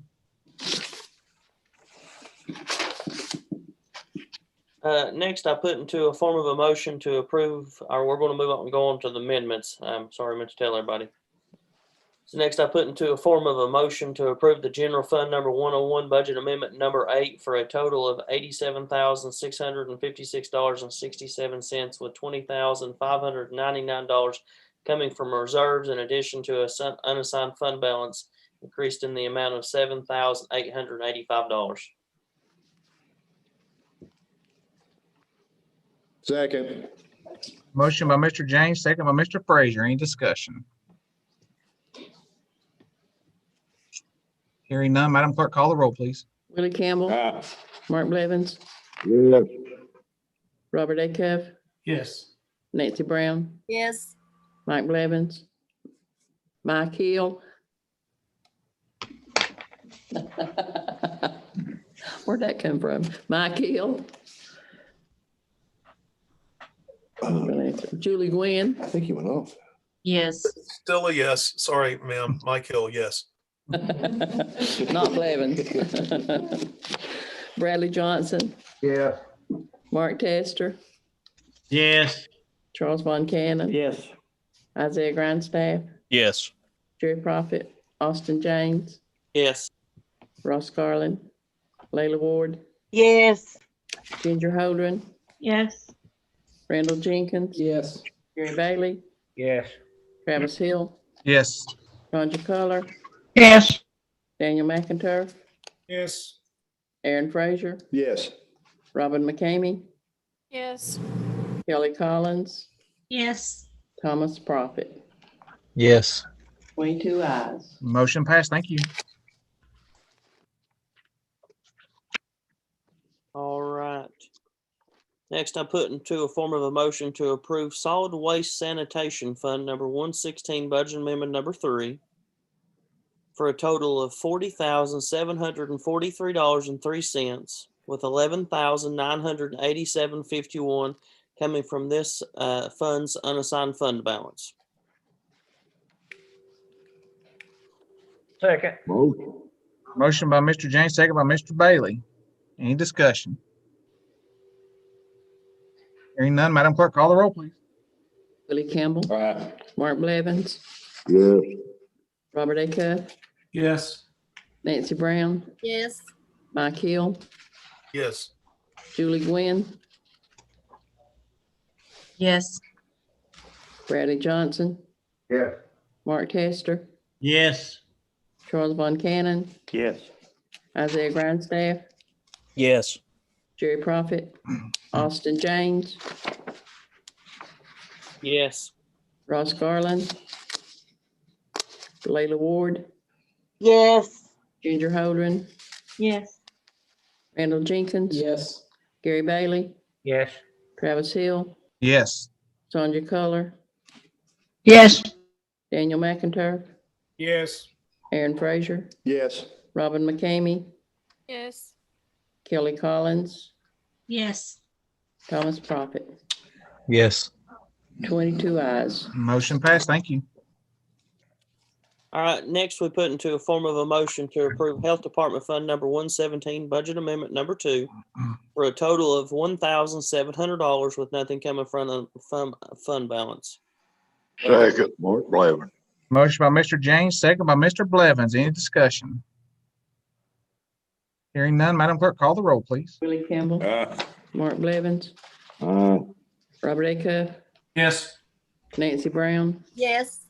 Mike Hill, Yes. Julie Gwynn, Yes. Bradley Johnson, Yes. Mark Tester, Yes. Charles Von Cannon, Yes. Isaiah Grindstaff, Yes. Gary Prophet, Austin James, Yes. Ross Garland, Layla Ward, Yes. Ginger Holdren, Yes. Randall Jenkins, Yes. Gary Bailey, Travis Hill, Yes. Sonia Color, Yes. Daniel McIntyre, Yes. Aaron Frazier, Yes. Robin McCamey, Yes. Kelly Collins, Yes. Thomas Prophet. Yes. 22 ayes. Motion passed. Thank you. All right, next I put into a form of a motion to approve Drug Control Fund number 122, budget amendment number 4, for a total of $500 with nothing coming from fund balance. Second. Motion by Mr. James, second by Mr. Campbell. Any discussion? Hearing none, Madam Clerk, call. Willie Campbell, Mark Blevins, Aye. Robert A. Cuff, Yes. Nancy Brown, Yes. Mike Hill, Yes. Julie Gwynn, Yes. Bradley Johnson, Yes. Mark Tester, Yes. Charles Von Cannon, Yes. Isaiah Grindstaff, Yes. Jerry Prophet, Austin James, Yes. Ross Garland, Layla Ward, Yes. Ginger Holdren, Yes. Randall Jenkins, Yes. Gary Bailey, Yes. Travis Hill, Yes. Sonia Culler, Yes. Daniel McIntyre, Yes. Aaron Frazier, Yes. Robin McCamey, Yes. Kelly Collins, Yes. Thomas Prophet, Yes. 22 ayes. Motion passed. Thank you.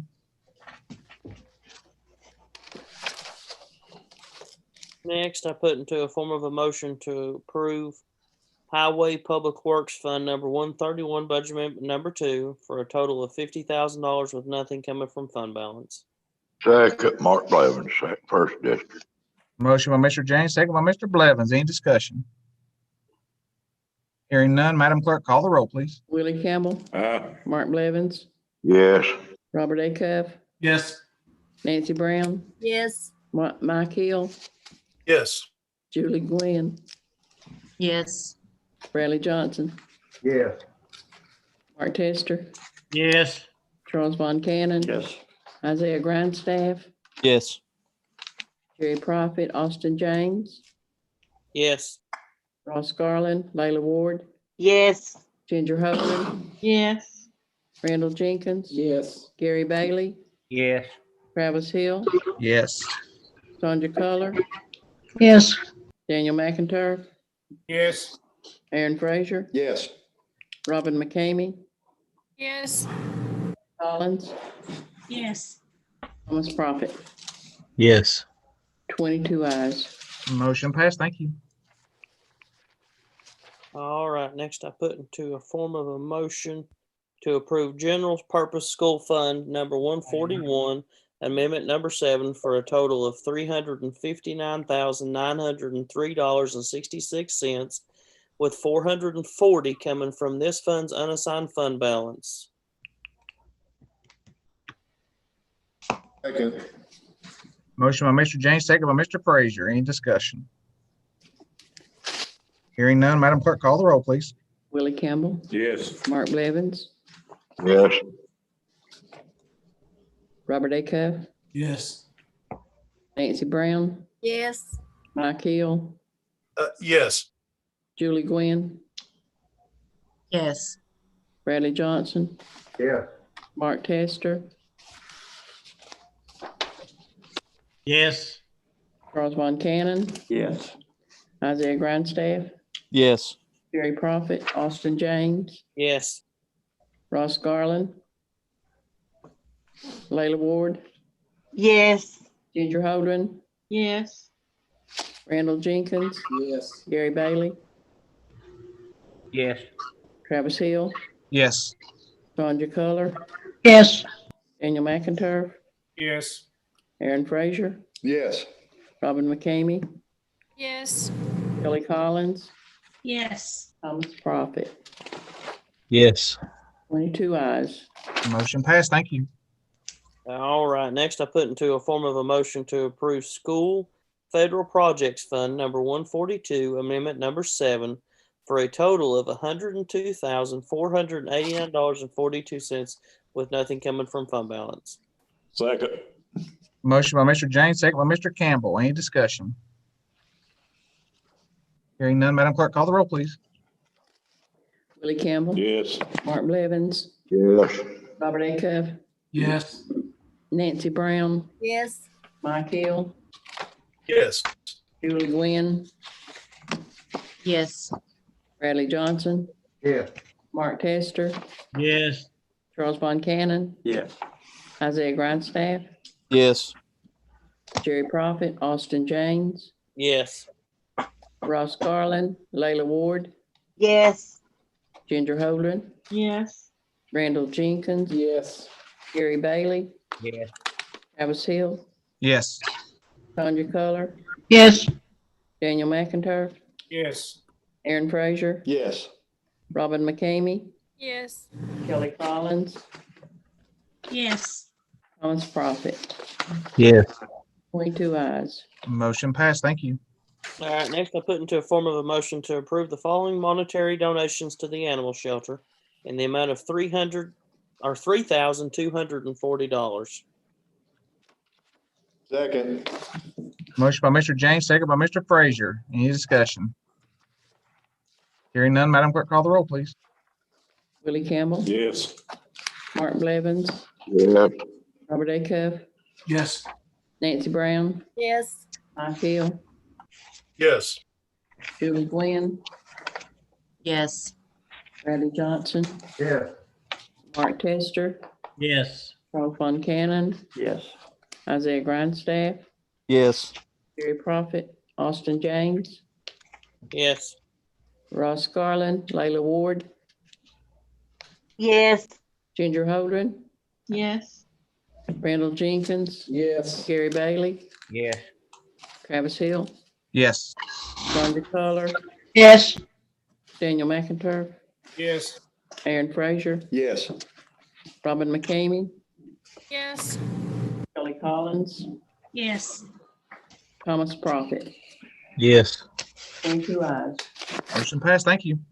Next, I put into a form of a motion to approve the non-monetary donations from Walmart made to the animal shelter for an approximate value of $379.51.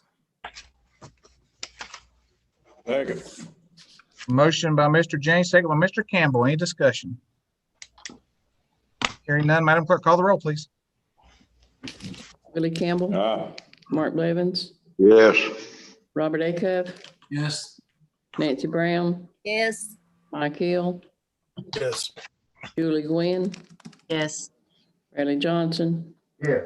Mark Tester, Yes. Charles Von Cannon, Yes. Isaiah Grindstaff, Yes.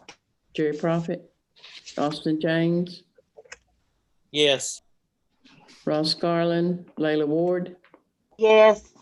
Ginger Holdren, Yes. Randall Jenkins, Yes. Gary Bailey, Yes. Travis Hill, Yes. Sandra Color, Yes. Daniel McIntyre, Yes. Aaron Frazier, Yes. Robin McCamey, Yes. Kelly Collins, Yes.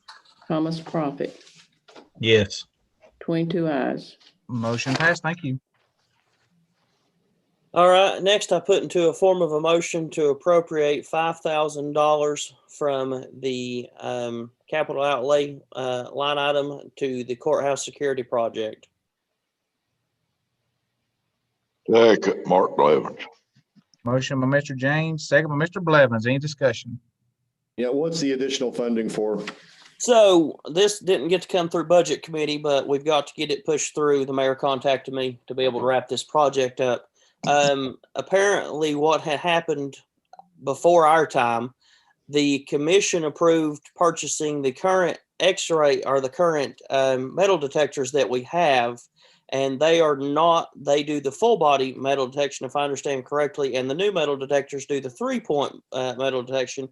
If you use the other one, you've got to pretty well pat and wand everybody down completely. And these were supposed to be sent back in the previous administration and approved $2,000 for the change to do it, but it was never done. The commission never approved the money, so we're stuck with them and have to purchase new ones to meet to the current standards, if I get that correctly. Chime in, Mayor, if I've left. Yeah, that's and back to Travis asking me about this project. This project is finishing up. The doors are installed. So last week I got to thinking, where's the metal detector? And as I started researching that, looking around, I found out that 3 metal detectors were purchased. They are not the zone metal detectors, which the zone metal detector is the one that detects each part of your body. That is what is needed for this project. They're just the basic metal detectors that require the wanding, and they cannot be used, is what I've been told. They're not the correct metal detectors, but they were paid for out of the grant, and they've been sitting in storage at the sheriff's department for the past 2 years. We do have the X-ray machine. It is ready to go. It is the correct piece of equipment, but we do not have a metal detector to complete this project, and this project is coming to completion. We meet with the contractor in the morning to get the finals on it, but all the doors are installed. So now we don't have the metal detector in-house to complete the project. And also with the X-ray machine, there has to be training scheduled with that company for the bailiffs that are going to work over here to train on that machine. I haven't gotten a clear answer on who's in charge of much as I've been reaching around. I've sent a couple of emails to the sheriff and chief asking some guidance. I haven't at this point. I think Isaiah, I attached you on one. I haven't gotten a response. I don't really know what, I've reached out to Tom to just help me get a quote on the correct metal detector and the company that we need to get it from, because that's Tom and Isaiah and all those guys are there, the expertise. I have no idea on metal detectors, but they have sent the quote to me this evening. The metal detector and a couple of wands, we're looking at around $5,000. Is that including the training? The training was included in the previous grant project. Okay. I think that was, if I looked at that correctly, Isaiah, do you remember that being correct? I think I seen that training was included in that, in the x-ray machine. The training and the training and the install was never billed because the project has lasted to this point. Okay, So well, maybe.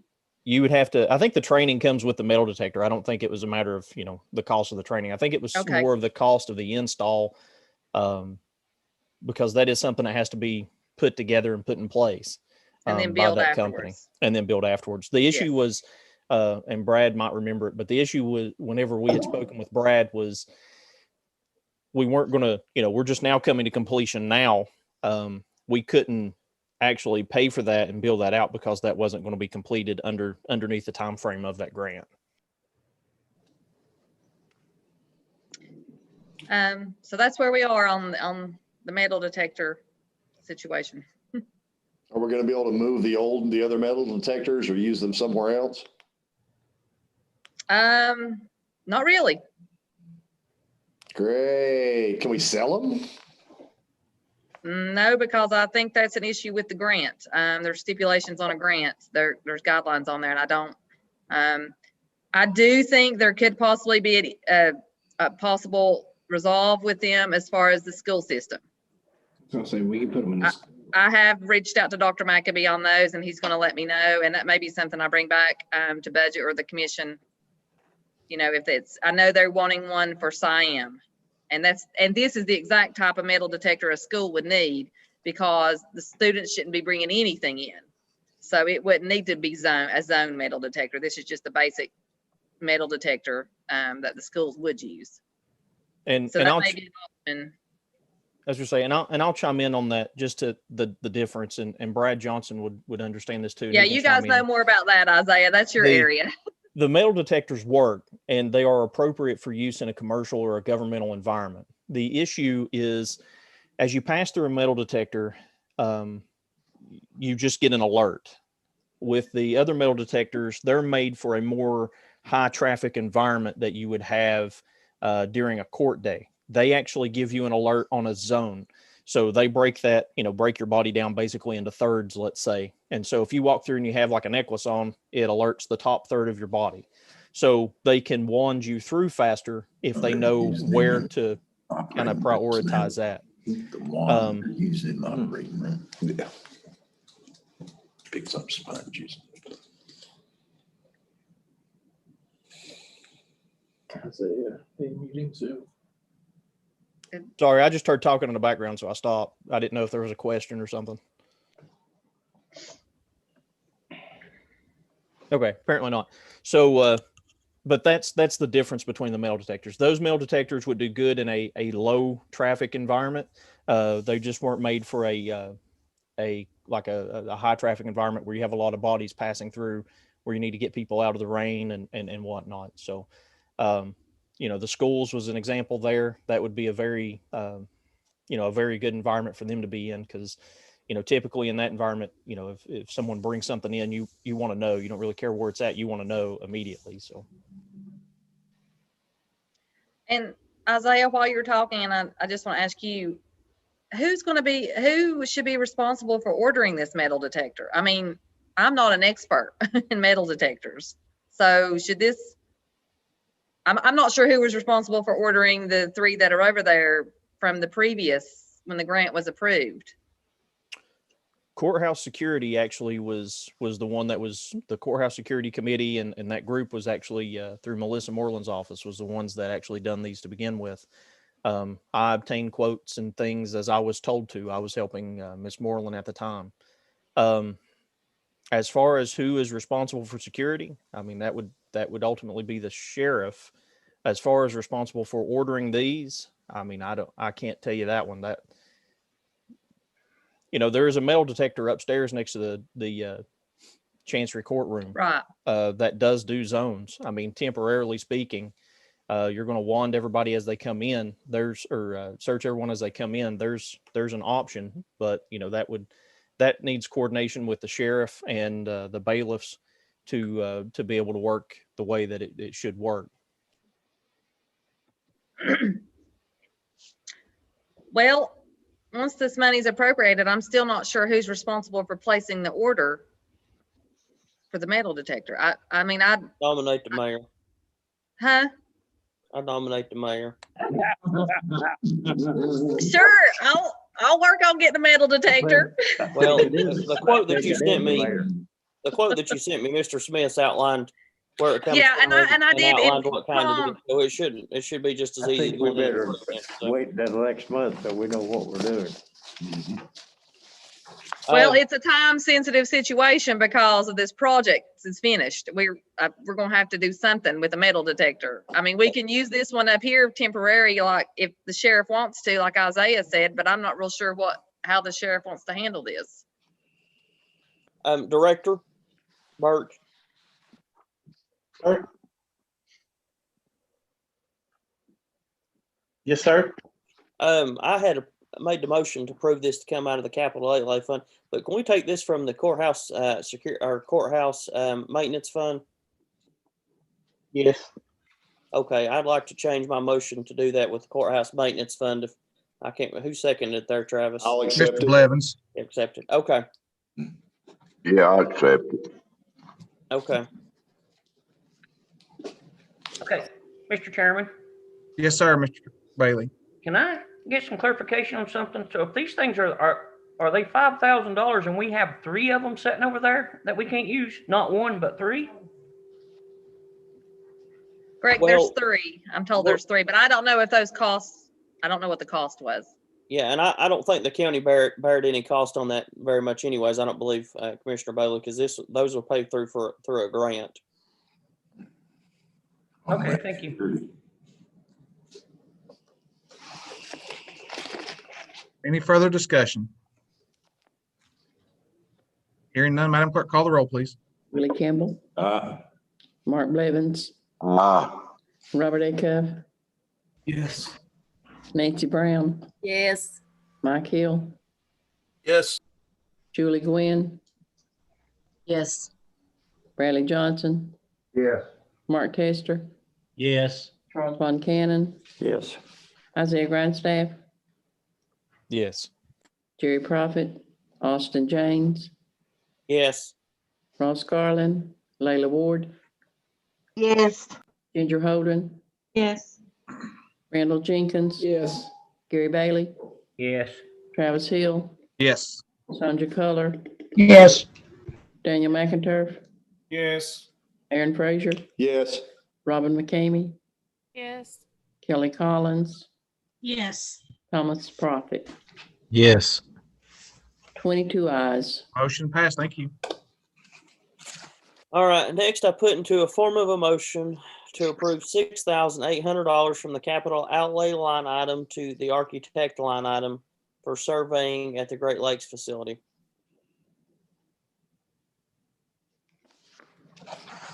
I'll second that. Motion by Mr. James, second by Mr. Grindstaff. Any discussion? Hearing none, Madam Clerk, call the roll, please.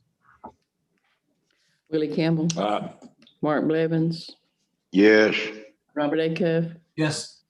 Nancy Brown, Yes. Mike Hill, Yes. Julie Gwynn, Yes. Bradley Johnson, Yes.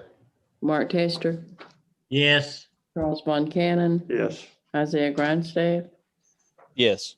Jerry Prophet, Austin James, Yes. Ross Garland, Layla Ward, Yes. Ginger Holdren, Yes. Randall Jenkins, Yes. Gary Bailey, Yes. Travis Hill, Yes. Sandra Culler, Yes. Daniel McInturf, Yes. Aaron Frazier, Yes. Robin McCamey, Yes.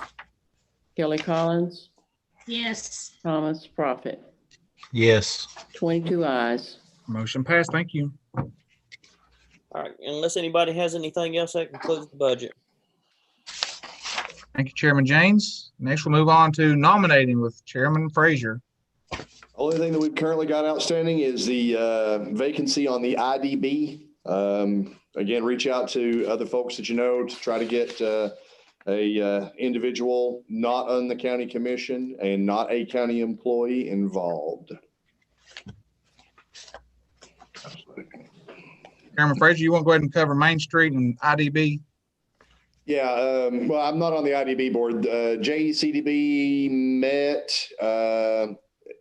I think before the last meeting, and basically going over some stuff for the economic development role and getting everything just squared back up to resume. We'll be meeting again after the next city county joint meeting because everything was kind of put on hold for that. Main Street, Elizabethton released their one-year plan just the other day, talking about different things that they're focusing on. With tourism and economic vitality and all kinds of, they're doing a boatload of stuff down there. I did miss the economic vitality meeting, so I can't nominate, I can't speak on that one because I haven't got the minutes back from that one yet. But they're continuing to work and continuing to push downtown businesses through social media and advertising and different things like that. So things are definitely moving forward. Thank you. Next, we'll move on to landfill with Chairman Bailey. Yes, Mr. Chairman. I'd like to inform everybody that the baler has been ordered. They are coming this week to look at the building where to cut the put the conveyor belt in it. And other than that, let the minutes stand for themselves. Thank you. Next, we'll move on to highway with Chairman Blevins. We didn't meet this past month. We didn't have nothing, so we didn't meet. Thank you. Next, health and welfare, Chairman Acuff.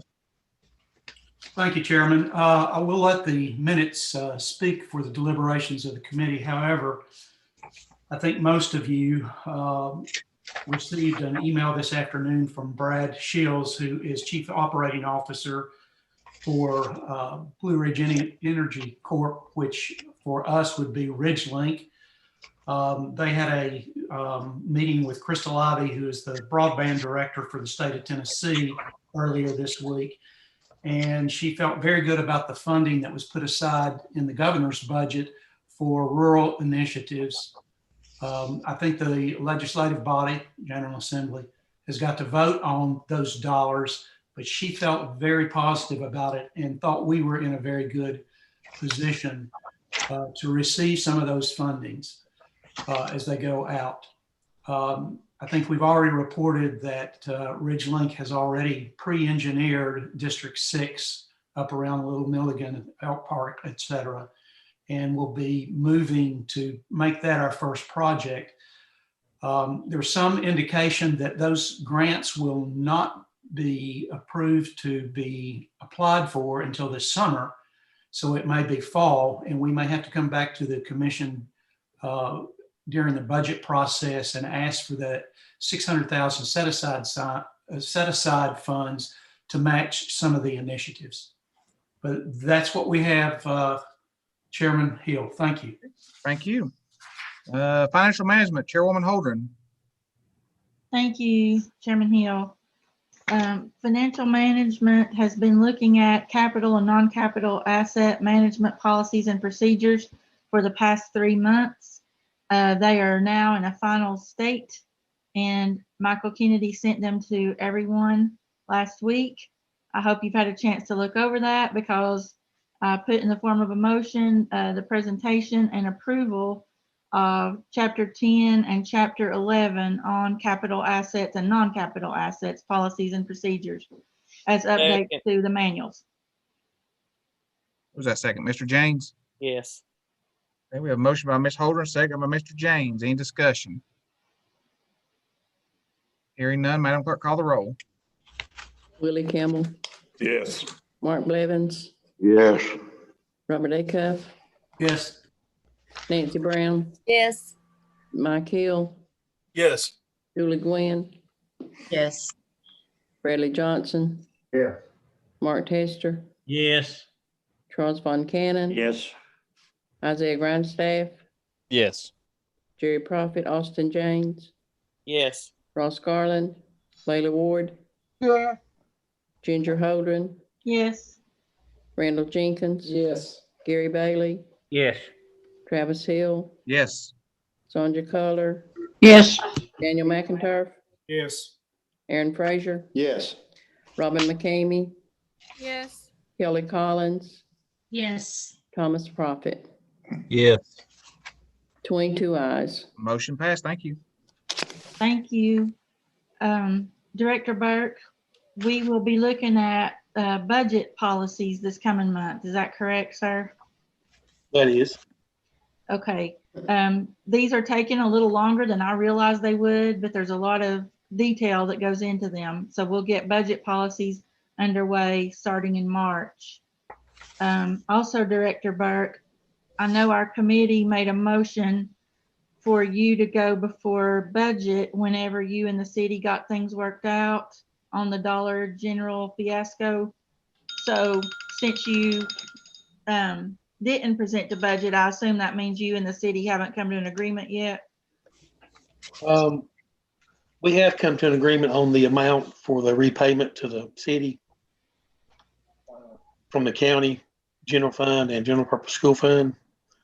However, there's another sales tax, local option sales tax related issue that I think it'd be best to present those both at the same time. They are somewhat related. And that will be ready for next month's financial management to begin with. Okay. Thank you, sir. I just didn't want to overlook it if you were ready. Okay. Also in your packet was Air Med. I don't want to mess up on the wording. But you know where we've heard from Mr. Bell in workshop about the possibility of our employees being able to pay a little bit extra and get helicopter service if it's ever needed. He also met with the school system. The school system decided to offer it to their employees as an option. So financial management brings to you the motion to approve of having an optional plan to all county employees if they want to pay $50, which is a reduction due to the addition of the school system per person, then they can have that. The budget committee may look at offering this to our employees in the next fiscal year, just depending on how the whole budget situation falls out. But for right now, we're just offering it as an option for county employees to choose or not to choose. I second that motion. Mark Blevins, first district. Motion by Ms. Holdren, second by Mr. Blevins. Any discussion? Is that $50 for 2021 for the rest of our fiscal year or what, Ginger? That's per year, sir. Okay. And they do have a little bit of a rate decrease if you pay for multiple years at a time. The only thing I'm not clear on that maybe Director Burke can address is, you know, I don't know that this could happen, but if we were able to offer this as an added benefit to our employees, Director Burke, and they've already paid for a whole year, how's that going to work? I'm not really, I don't know if they do an adjustment, like a credit adjustment. If the employee's already paid for the entire year, then the county picks it up effective July 1. I would assume so, but I can't say for sure. And it also looks like that it's taken out of their check on a monthly basis too. So maybe that would be helpful in a situation like that. I don't know. Right. Commissioner Holman. Yes. I was going to say, correct me if I'm wrong, in the middle of financial management, it also come out that it was also going to be offered to the commissioners if they so choose to elect that, and it's at their cost. Or, it's no cost on the county. It's at, we have to pay for it if we want it, but just everybody be informed if that's something you choose to do. You can go back and watch the financial management meeting. It helps the people quite a bit, and I also believe it entails something for their family too. Yes. Chairman Holden, according to what it says under here under participants, it's like, I think there's two options for annual plans and there's also a monthly payment plan. So it may be something that we could just go at monthly until the fiscal year changeover. Right. That sounds like a good idea, Commissioner Frazier. Chairwoman Holder, Brad Johnson. Yes, sir. One other thing I just wanted to emphasize also, but I don't think was stated, with this on the coverage, if the employee selects to invest in this, this covers their total household, not just that employee. Wife, if it be a male employee, the husband, if it be a female, the children, everybody under their household is this one fee. Right. Thank you, Commissioner Johnson. And that even means that a child living away at college is covered as long as that child is still under age, I believe under 25. So that's great benefit.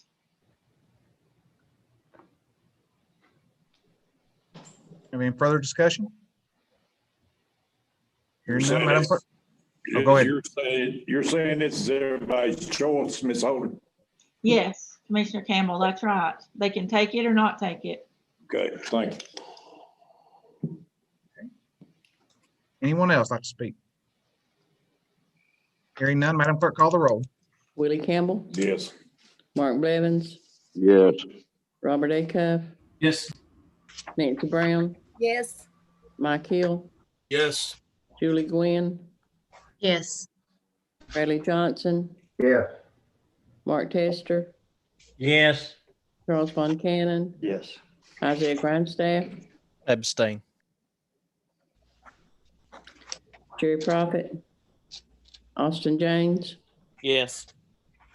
Ross Garland, Layla Ward, Hogan, Yes. Randall Jenkins, Yes. Gary Bailey, Yes. Travis Hill, Yes. Sandra Culler, Yes. Daniel McInturf, Yes. Aaron Frazier, Yes. Robin McCamey, Yes.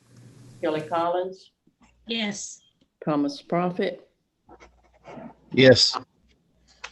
Isaiah Grindstaff. You want to change your vote? No, ma'am. Okay. 21 ayes. Motion passed. Thank you. Thank you. Sequoia Group also attended our meeting and did a presentation on the fact that they are looking into the process of bidding us out this year because they do anticipate a great increase from Blue Cross Blue Shield in employee insurance. So they were kind of just walking us through all the things that they look at in case we do end up needing to switch to another carrier. And they do a lot of research, and there is another company out there that could possibly bid for us that does have at least a 97% match with our network physicians and providers. So they're already in the works. They're already working for us now, even before this happens. So I just thought I'd mention that. We don't have any figures to bring you at this time, but just know that they're working hard for us. Director Burke, let's see. Well, I don't know if we need to vote on this as a full commission. Do we need to vote on adding that Education Capital Projects Fund number 177 as a whole commission? I don't believe so. I think it's just financial management decision. Okay, well, just be aware, Commission, that we did add another line so that sales tax allocations for the school department will be separate instead of going into the school's general fund, they will have their own line now for capital projects. So Director Burke is just trying to clean things up even more in that department. The only other thing we discussed of note was the animal shelter, and I am reserving that discussion for Tuesday night since that's the topic of the evening. It's Monday night. Sorry. Chairwoman Holden. Yeah. I apologize. Thank you. All right. Thank you. Next item is education with Chairwoman Ward. Oh,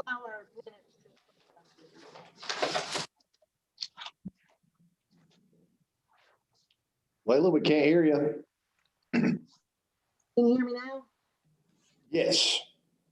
We'll just allow the minutes to reflect our meeting. No, we can't hear you. You're breaking up real bad.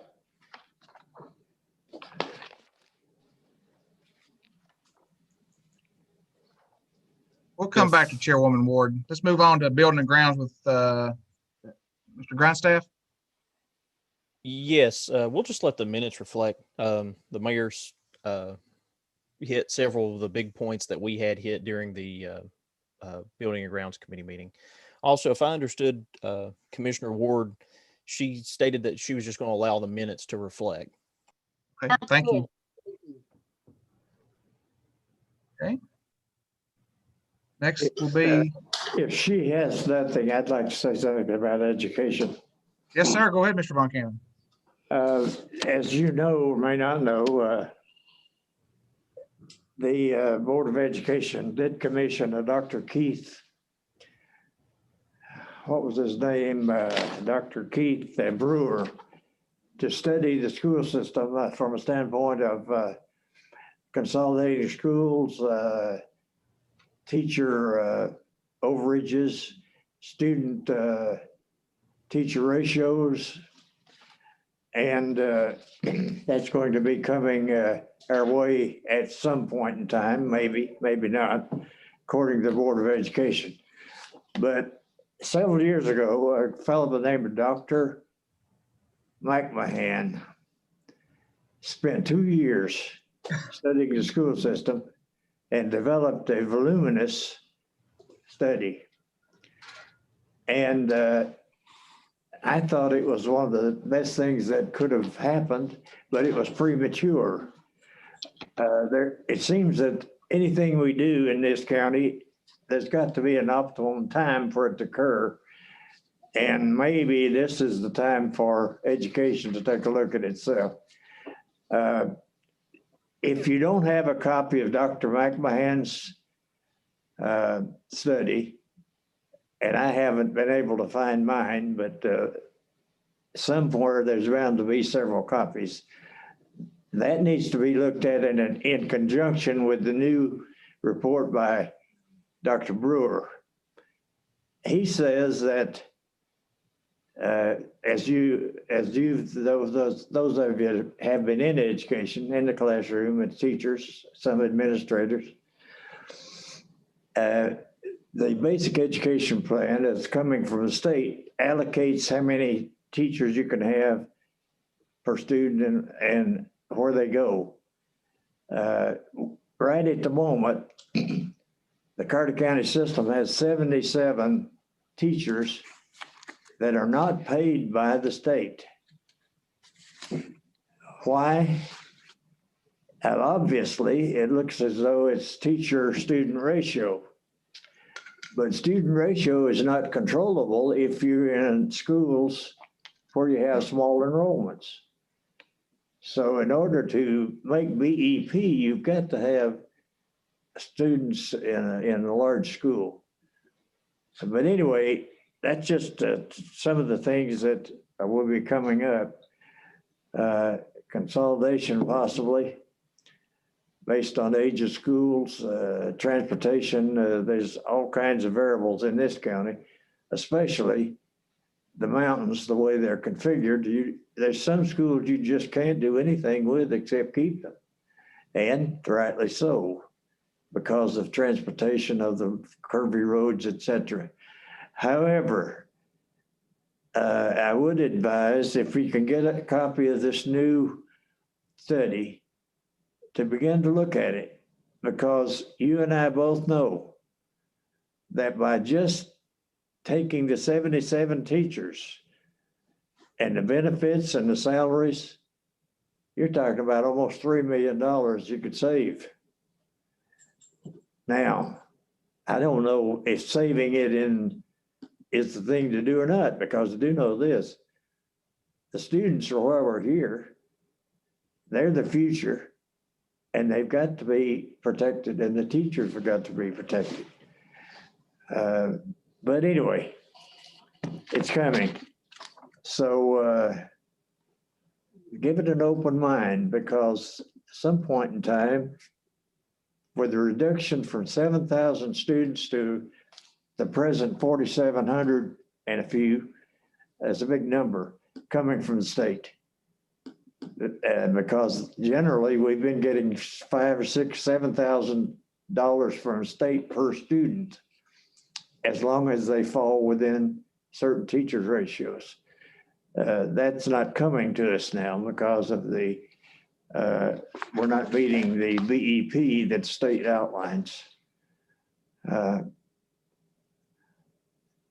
To study this, and because this is going to be probably the one thing in our commission life that's going to make more difference in a lot of ways than anything we've tackled so far.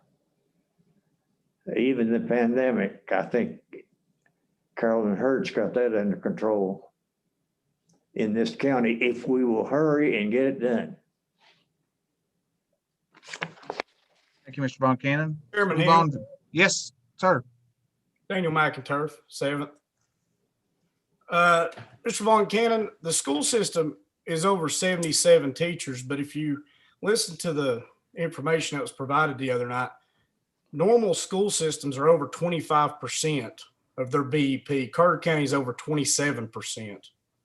Now, with that being said, I've received several phone calls over the weekend concerning this situation, and I just want some clarification from Attorney Harden real quick. The statement was made by Dr. Brewer that the Carter County Commission can pull funds from the fund balance of the Carter County school system. And I would just like some clarification on that from Attorney Harden, if that's possible. Well, that's news to me. I did get wind of some of that, but I can't tell you that I have a definitive answer for you. But certainly, I'm aware that the school system has a very large fund balance, as you all are probably aware. But I can't give you the definitive answer on exactly the authority the county commission has to force that funding to be used to meet expenses. But I can look into that if you want me to, or if you all want me to. Please. Well, hold on just a second. I'll save the attorney some time. Director, if you don't mind, answer this question, because you've done got the answer to that. Okay. Yeah, that was not an accurate statement. Those funds cannot be taken from the school department. Exactly. Can't go back in any period of time. That's for us either. That's right. So they've got their own. Those funds have to stay with the school department. What is that number, Brad? Do you know? Their fund balance? Around 9 million. It's not excessive. Ours is. Mr. Chairman, can I ask Brad a question? Sir. Just so we get clarification, my understanding, because I've had some board members call me and some questions and some stuff, they can't actually touch the money that's already there from the years past, but the rollover money that keeps going into that fund balance for 364 days is what they can touch. I think there was a misstatement meaning the same thing. Am I correct, Brad? It would be in what you do in your budget as far as providing local funds. You have to do that on the front end. How much was rolled over this past year? I think it's around $1 million.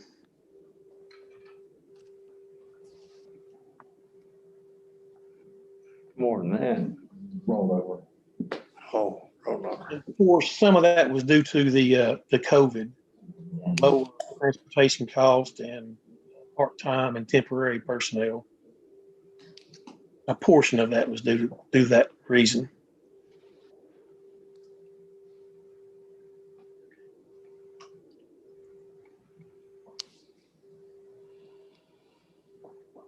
Chairman, what committee are we in? Well, we were kind of in between education and building and grounds, so we're still kind of, I guess, in that area. I'm through. Does anybody have any more questions for either one of those committees? Hearing none, we'll move on to rules and bylaws with Chairman Jenkins. Nothing to report tonight. I just want to ask, make sure everybody got my emails about redistricting and reapportionment. Yeah, okay. You want to go ahead and cover? Sorry. One other thing on that, I did get an email the other day. I think I sent it out to everybody that we're looking at like July the 30th before we get any info. So just FYI. Chairman, you want to go ahead and cover Park and Rec as well? Just a thanks to everybody for making that happen tonight. Okay. Thank you. Let's move on to Law Enforcement and Beer Board with Chairman Mike Hill. Thank you, Chairman. Law Enforcement Committee met for a Q&A session with the sheriff. That's pretty detailed in the minutes. There have been no applications picked up for the Beer Board that I know of. I understand there's something in the pipeline, but we still have no applications. Thank you. Chairman, thank you. Chairman Hill. Yes, sir, Mr. James. I was referring, Chairman or Commissioner Mike Hill, who I was referring to. On the Beer Board, is that one at large or is it one on the commission? What's it? One at large, what? For the Beer Board spot, is that what you're talking about? No, application, no, I believe. Yeah. I got you. We have okay. no applications. We have no active permit applications at this time. Okay, I misunderstood. I'm sorry. I was for some reason thinking you were talking like you had a seat open. I don't think so. All right, thank you. All right, let's move on to planning with Director Schutler. Is Director Schutler on here tonight? Yes, sir. We'll have a meeting next Tuesday at 3:00 in the courtroom. Thank you, Director Schutler. Animal Shelter, Director Posada. I think she's having internet problems, Chair, so if you don't mind, I'll yes, sir. report. Go ahead. 2 items I'll bring to your attention. One that we have deferred to next week's meeting, but some other things that you might be of interest in. Let me first address Tennessee Nonprofit Animal Shelter IRS data. I had one of my constituents, many of you know her, Suzanne Prince, reach out to me and ask if I would like her to review the 990 forms that are filled out by all nonprofit institutions to address how they spend their money and where their money comes from. And she has done that for the nonprofit shelters in Tennessee, several of the counties, Cocke, Unicoi, Hawkins, Washington County, Tennessee, Knox County, and Sullivan. Before we meet on Monday, you'll get a spreadsheet that she has prepared, which will talk about revenues, program service revenues, other revenues, expenses, how much they bring in from fundraising, how much it costs for animal food, vet expenses, et cetera. So I think they'll be very useful in looking line item by line item. It's the most extensive list of these particular shelters. And she did note, which I think there has been discussion about Sullivan County, but they have not yet filed a 990 with the IRS. It's a little early apparently for them. So there is no data other than word of mouth, but these are actual hard figures and facts. And I encourage each of you to avail yourself of them and look through them and become familiar with them, along with what has been published already out there by Financial Management. The other thing I'd just briefly like to address, if you read the animal shelter minutes of February 9th, you will find that what our current census is with dogs and cats, what our intakes have been for January, how many of those animals were adopted out, including one rabbit, spayed and neuter activities, etc. And just for the commission's edification here, we do discuss the dog catcher position and why we felt that was a fallback position for the county to consider. Certainly, there have been some misconceptions out there about why the ACO positions could not or were not asked for by budget to move them to the shelter. And I think we all know that, but let me remind everyone that we didn't take ACO positions from the sheriff's office and move them to the shelter because of the fact that the resolution, which was state law, was not approved by commission. Thereby, it gave those individuals no authority under the force of law. The dog catcher position that will be discussed next week, we felt was a good fallback position. And in fact, those of you that attended law enforcement, you heard me ask the sheriff if we went to a position such as this, would he be willing to work with that individual? He said, absolutely, that individual would help his deputies. For those of you that watched the animal shelter video replay or were there in person, Chief Jason Shaw came from the city, obviously, and was on the call. And he also said that an individual such as this person could help his officers in terms of helping to control animals. And as we know, a dog catcher would have no authority under the law. They would be, couldn't go on private property. It must be on public lands and public thoroughfares. So I direct your attention to those minutes, and we will be sending out Ms. Prince's data, and I really appreciate her spending her time this weekend going by and downloading all the IRS 990s for the nonprofit shelters in our region. Thank you, Chairman. Thank you. Dr. Acuff? Yes. Just out of curiosity, what's Ms. Prince's qualifications to submit research to the commission? Her qualifications are quite extensive. She and her husband set up a nonprofit Vet Buddies operation. She had worked as a volunteer, she and her husband Chris, at the shelter for many years, our shelter. They've done this in other places. She holds a master's degree in physiology and worked with the famous heart surgeon Bernard in South Africa. She comes in with extensive background. She's a well researched individual. She's traveled the world to do that. She's highly regarded in that, in not only her arena of physiology, but how she does research. And certainly anybody can pull this data down off an IRS 990. You just have to go to the IRS site and query it. Okay. I do want to make a statement about, I don't know Ms. Prince, but I do know that she's had some pretty staunch rhetoric on social media pages. I know against some of our fellow commissioners and myself. I'm not comfortable on accepting research from an outside individual on this process. That's my opinion, based upon the social media expletives that she's used, and I'm aware of how she stands on certain issues, and I think that's a bias, and I'm not comfortable with it, and I just wanted to put that on the record. Right. Well, as I said, anybody can download and fill in a spreadsheet from the IRS data from 990s. Yeah, I do understand that, but I'm just not comfortable for an outside individual who has really, it really needs to be a commissioner, a board member from the animal shelter board, someone submitting the research to our commission. This topic is very sensitive, and I just feel like those are the individuals that need to be primary advocates for this. especially with the rhetoric and the social media page that she runs. I'm not comfortable with that. I just wanted to put that on the record, but thank you.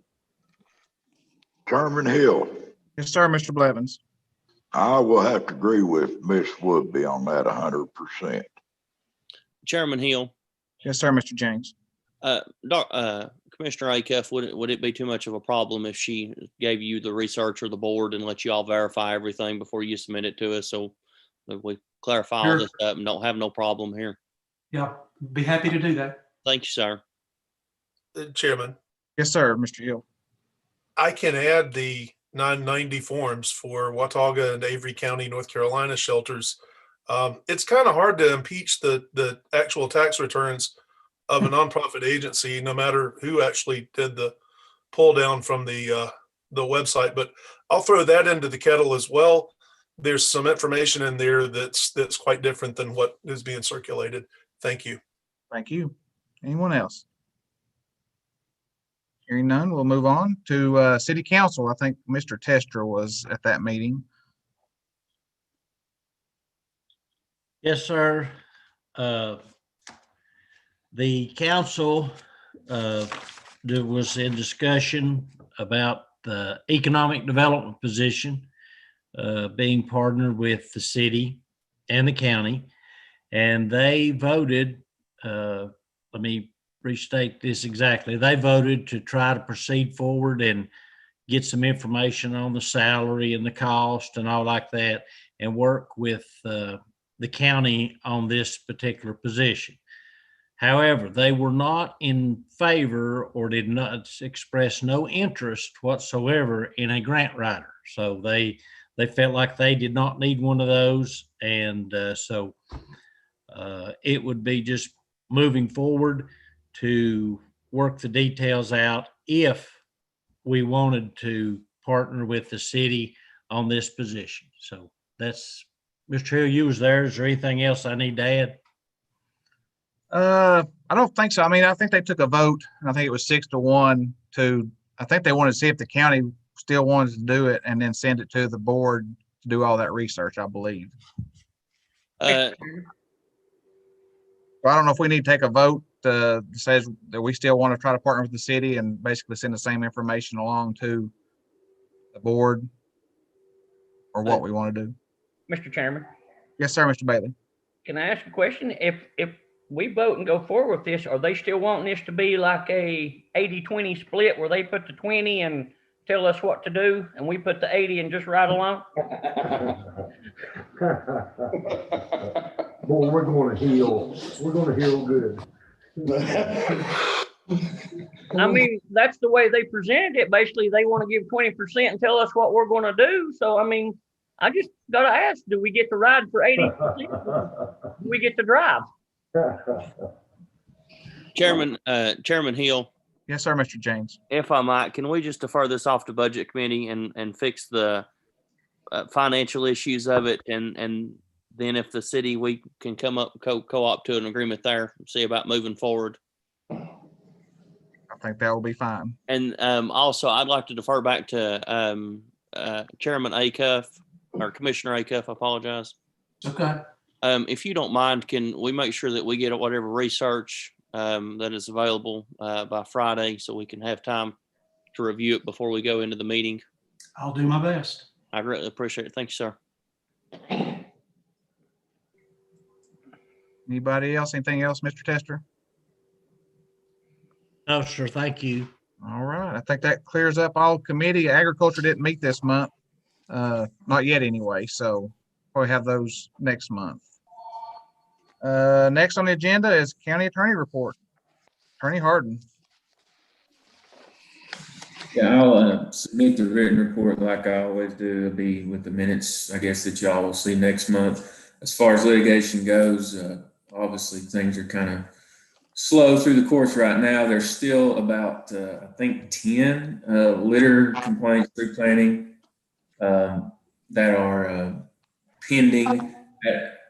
As of today, we've got those, I think they're set for April the 8th. We've had to delay that quite a while, so hopefully that goes forward on April the 8th, because those are kind of stacking up. But other than that, written report, and I'll answer any questions. Any questions for Attorney Harden? Hearing none, I'm going to circle back to the city council. City Manager Estes is on here. He wanted to touch base a little bit on that. I think the economic developer. Thank you, Mr. Chairman. I appreciate the opportunity. And I appreciate the comments, and I give a little context. You go, the commissioners that were there who could speak to the tone and the tenor of the conversation that was had with the city council when this issue came up.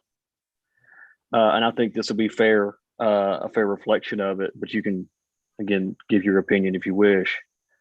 I don't think the council has any wish to dictate to the county commission how this goes. It's purely an interest in trying to seek a partnership to move forward. If there's a means to move forward, that would be great.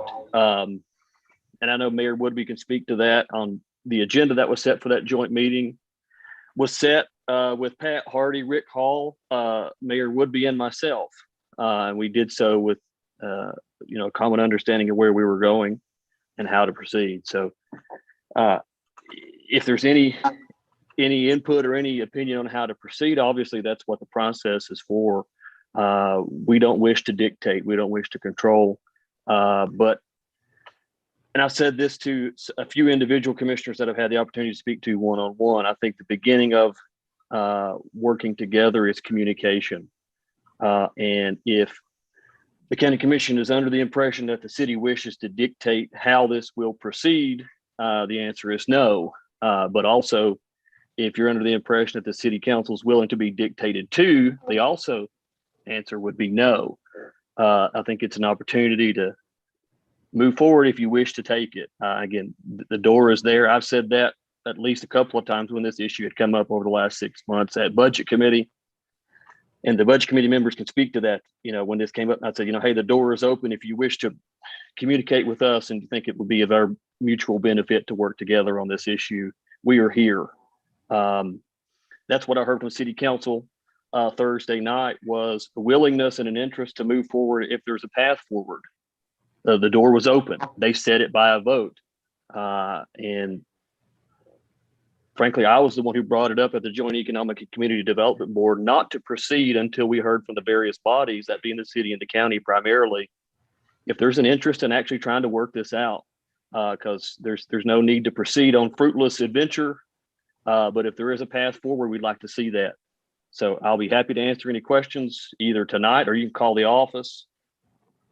542-1507 will ring Jennifer Arnold, my admin, and she can get you to me. I'll be happy to speak to anybody about it. The door is open. Thank you, Mr. Chairman. I appreciate the opportunity. Thank you, Mr. Estes. Anybody have any questions for Mr. Estes? Mr. Estes, the Engel lady, is she going to be doing zoning, regional zoning, and economic development as John Hartman was doing, or what's going to be her role in this? Well, my default answer on that one, Commissioner Von Cannon, would be I'd like to have her more fully dedicated to city business. So if the city and the county get together on economic development to work together, those roles and responsibilities would be rolled into that position. And she wouldn't take that on anymore. She was extremely knowledgeable in the dealings I've had with her, and I just wanted to give you that as a compliment for her, because she is a knowledgeable person. Thank you for that, Mr. Von Cannon. Appreciate that. She is good. That's why I hired her away from Greenville. Don't tell them I said that. I've already got her number. All right. Anybody have any more questions for Mr. Estes? Mr. Estes, Daniel McInturf. Yes, sir. Do you have any info yet on the chamber building? I know that that's been asked a couple of times and it's went different. Yes, sir. And I had, I think, sent a text to the mayor about that previously, and then I sent an email to her previously as well. We're just trying to get together to talk. I know the mayor's busy, and I know, as you can see, what what hair I've got left. I didn't light it on fire to make it go away. It fell out on its own, but it feels like I've lit it on fire at times. So yeah, we need to get in the room and talk. I think it's the short answer, but I appreciate the question. Thank you. Daniel, have you gotten to talk to Roger? I mean, are we to that point? As I said in the email, Roger's not going to be a problem. We've discussed that. Okay. Did you? Well, I guess I should have. I'm presupposing you got the email. If it's bouncing back or something's not working, then my apologies. But because I had replied to the last on that one, so yeah, we can just catch up on it. That'll be fine. Yeah. Okay. Anybody else? Hearing none. Thank you, Mr. Estes, for touching base. Thank you, Mr. Chairman. Yep. I appreciate it. And again, glad to be a member of the audience. So thank you for the imposition. Thank you. We'll move on to commissioner comments. Any commissioners like to speak? Mr. Chairman, Brad Johnson. Yes, sir, Mr. Johnson. Just an item that I think is of great importance, and it's new, and I just want to remind fellow commissioners, but if you allow, I would like to go to Dr. Acuff and ask him if he would kind of address the homeless committee now that is starting up. And I'm not sure in my own mind what it is, the meeting date, but all the participation that and help that we can give them to get started, goes for the poor people, folks, and that's what we're here about. So, Dr. Acuff, I hate to impose on you and catch you unprepared, but if you could help us out. Thank you, Commissioner Johnson. That's no imposition. I appreciate you asking. We will have another meeting March the 12th, I think it is. And as many of you know, Brandon Young, who is a counselor at Cloudland Elementary School and also senior pastor at Harmony Baptist Church, is our chairman. And under his leadership, a lot of great things are going on and looking at not only a position on homeless, but also, if you will, pardon calling it this, but a one-stop shopping for people that need help. Not only if they're without food or a job or need a place to sleep, working with the United Way and other nonprofit organizations in our county and across our region. Brandon's come up with a great concept which we will be rolling out very soon. In fact, I've asked County Attorney Harden to talk with us about establishing a 501c3 for the homeless entity, which will become, I think is going to be called, I believe, Carter Cares, the Carter Care Center or something like that. We looked at a logo and talked about some ideas, and all of this came out of a discussion down at Legacy a number of weeks ago when several of us, Mike Hill, myself, Tom Hobson, Allison Tibbs, Brandon Young, and Crystal Carter went down to talk about counting the homeless in our county because there are dollars that come along with that when you report that to United Way and other agencies. And really this discussion grew out of that meeting, and it's, I think, very going to be very important for our county. Brandon has already reached out to many of the pastors in Carter County to call them together. We'll have obviously both school systems with Allison Timms, who does homeless and other needs for students from Carter County schools, and also Tom Hobson, who holds that same responsibility for Elizabethton City Schools. And I do believe going forward, it will not only be hopefully at some point in time, a shelter, but also an opportunity to teach people job skills, how to write a resume, how to get them the help that they need in our county by working together as nonprofits. I think many of you that sit on the budget committee, and obviously those of us that have in the past, when we entertain asks from outside agencies, I'm always amazed at how many agencies may do similar things, but don't know the other agencies that are focusing on their same problem even exist. or what they do.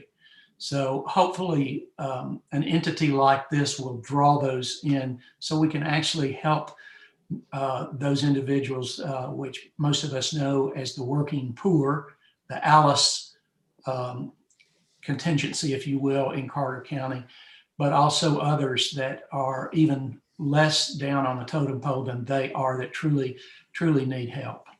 So I think hopefully you all will be, as I said, be receiving something from Brandon or from the task force very soon.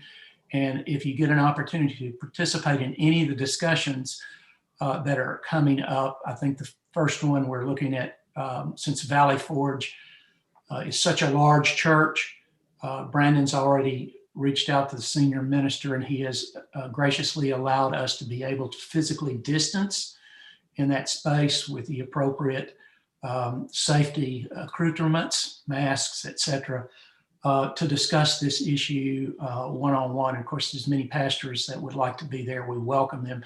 And any of you all will be welcome if you'd like to attend. Chairman Hill. Yes, sir, Mr. James. I would like to ask Commissioner Acuff, since you're sitting on that board and you're the commissioner, if you don't care, every month when you give your update for health and welfare, if you could just kind of give us a brief summary and update for that committee also. Be happy to do so. Thank you. Any other commissioners? Motion to adjourn. Motion to adjourn. One more comment. Go ahead, Mr. James. But budget committee will be in person this month, regardless of Zoom extension or such. We're going back to in person in the budget committee. So, Travis, just real quick before you adjourn, a couple of things real quick. We're not hearing any chatter about the governor extending the Zooms yet. I'm not real sure he's going to. And I did ask Attorney Harden the question that you had asked about the Zooms, and Josh, are you still on real quick? Yes. Well, Travis had asked if we would be able to continue the Zooms once we go back into in-person, and I'll let you answer that question for Travis. Easy. No. Sorry.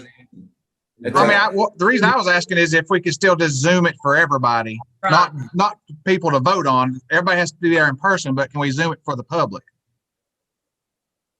Well, I think you could certainly stream the meeting for the public if you wanted to do that. I don't know that it would need to be Zoom to allow any kind of interaction, but yeah, you can stream the meeting. Certainly that would go above and beyond anything required of the Open Meetings Act. Okay. Yeah, I knew we couldn't hold a Zoom meeting if we're back in person, and there was no extension of electronic meetings. I knew that.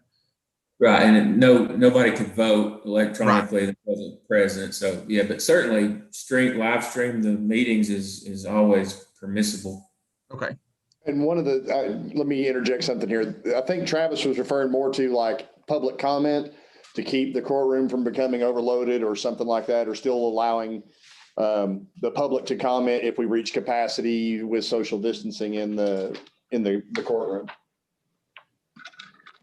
Yeah, certainly. I think the issue with public comment all along on Zoom is could be difficult as far as recognizing folks and unmuting people and that kind of thing, or giving them the carte blanche authority to do it themselves at inconvenient or unrecognized times. But certainly you could do that if you wanted to do it, as long as the public can hear what's going on at the meeting. Public comments are never required in general, unless it's specific items like a budget hearing or amending a zoning ordinance or something like that requires a public hearing. But you can go obviously above and beyond what's required if that's what you desire to do. Okay, thank you. Mr. Chairman. Yes, sir, Mr. Bailey.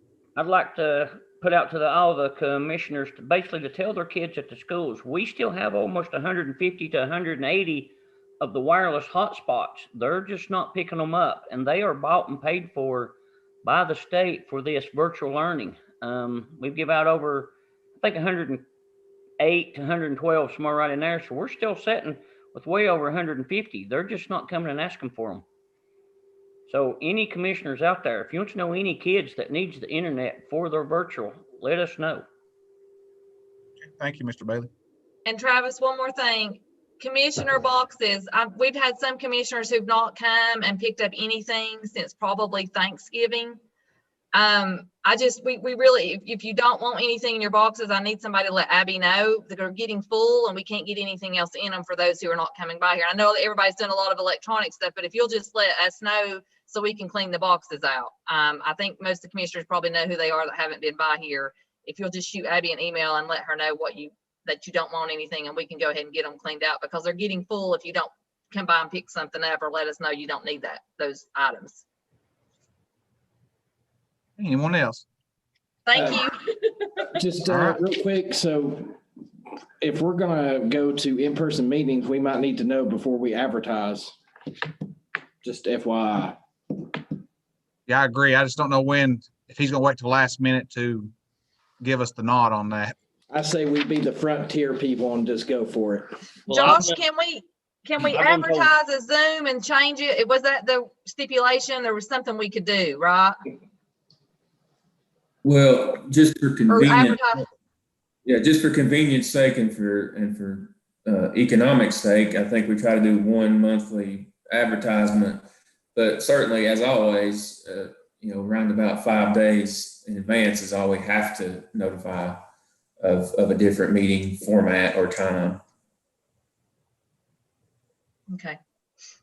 I have done informed Patsy to advertise mine as the in-person meeting, so maybe chairmen of your all's committees, that's something you all decide, and check into your committee and see if everybody's comfortable, and just go ahead and take that leap since the numbers are dropping like they are. We're going to social distance in the main courtroom, and everybody's going to be required to wear the mask, so that's what. And just to let everybody know, the Tennessee Supreme Court had put in-person court proceedings off until April 1st, but they changed that immediately. In-person court proceedings will begin March 15th.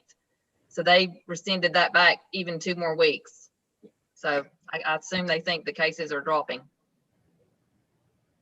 Party on. Anyone else? If the chairs of each committee could let me know or let Patsy know by the end of this week, that way it gives her time to get the ad together, proved, and get the purchase order for it. This is going to turn out to be a Charlie Foxtrot, you know. I can see it now. Nah, man, this is going to jump straight to FUBAR. Yeah, we'll build a fire at the base of the monument, so if you can't get in the courthouse, just come down there and sit on the curb and we'll have our meeting. Just keep in mind that as it stands right now, there are no electronic meetings authorized past February 27th. So we as it's happens every time, but we don't have any authority to say we're going to meet electronically past February 27th, and we can't do that until the governor says we can. So I know we're trying to save money on advertisement, but it might be better to wait and make sure whether that's going to get extended or not, and that should give us plenty of time to advertise for the meetings later in the month. Now, if there's a meeting like financial management very quickly at the first of the month, then that decision might have to be made in advance of that. But either way, even if they are authorized, you can still meet in person. That's your decision. You just can't do a hybrid model where some commissioners aren't there. If you want to meet, it's back to the old way. Everybody has to be there to vote and participate. You see me, sir? Thank you. Anyone else? Mr. Chair. Yes, sir, Mr. Grasser. Mr. Mayor, with that being said, I know that we put these up on YouTube and I know they stream live. I'd like to see these also stream directly to Facebook, or that link gets sent out. I know that some of the commissioners are, taking that link and passing that on, but I've had that pop up that they're having trouble. I guess we have 2 Carter County YouTube pages where in the past that has a bunch of older meetings, I guess under Leon. I think that now that we have this Facebook page, that would be something that would be absolutely amazing to get done.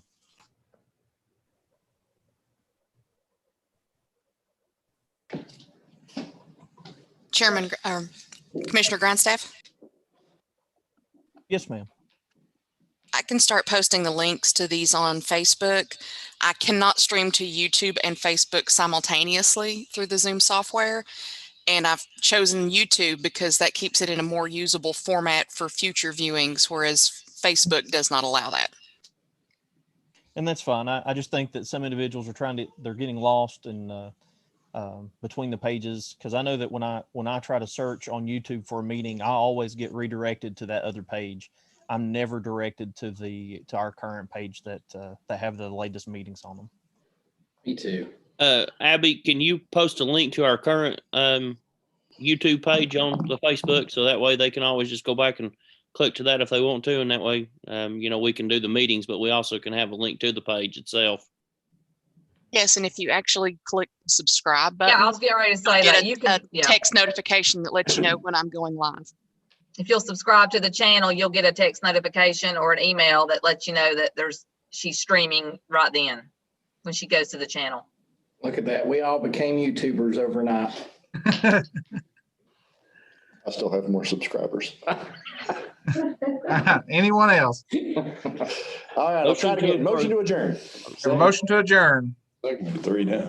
Thank you, everyone. Thank Have a you. good Don't night. forget next Monday, 6 p.m. Frazier.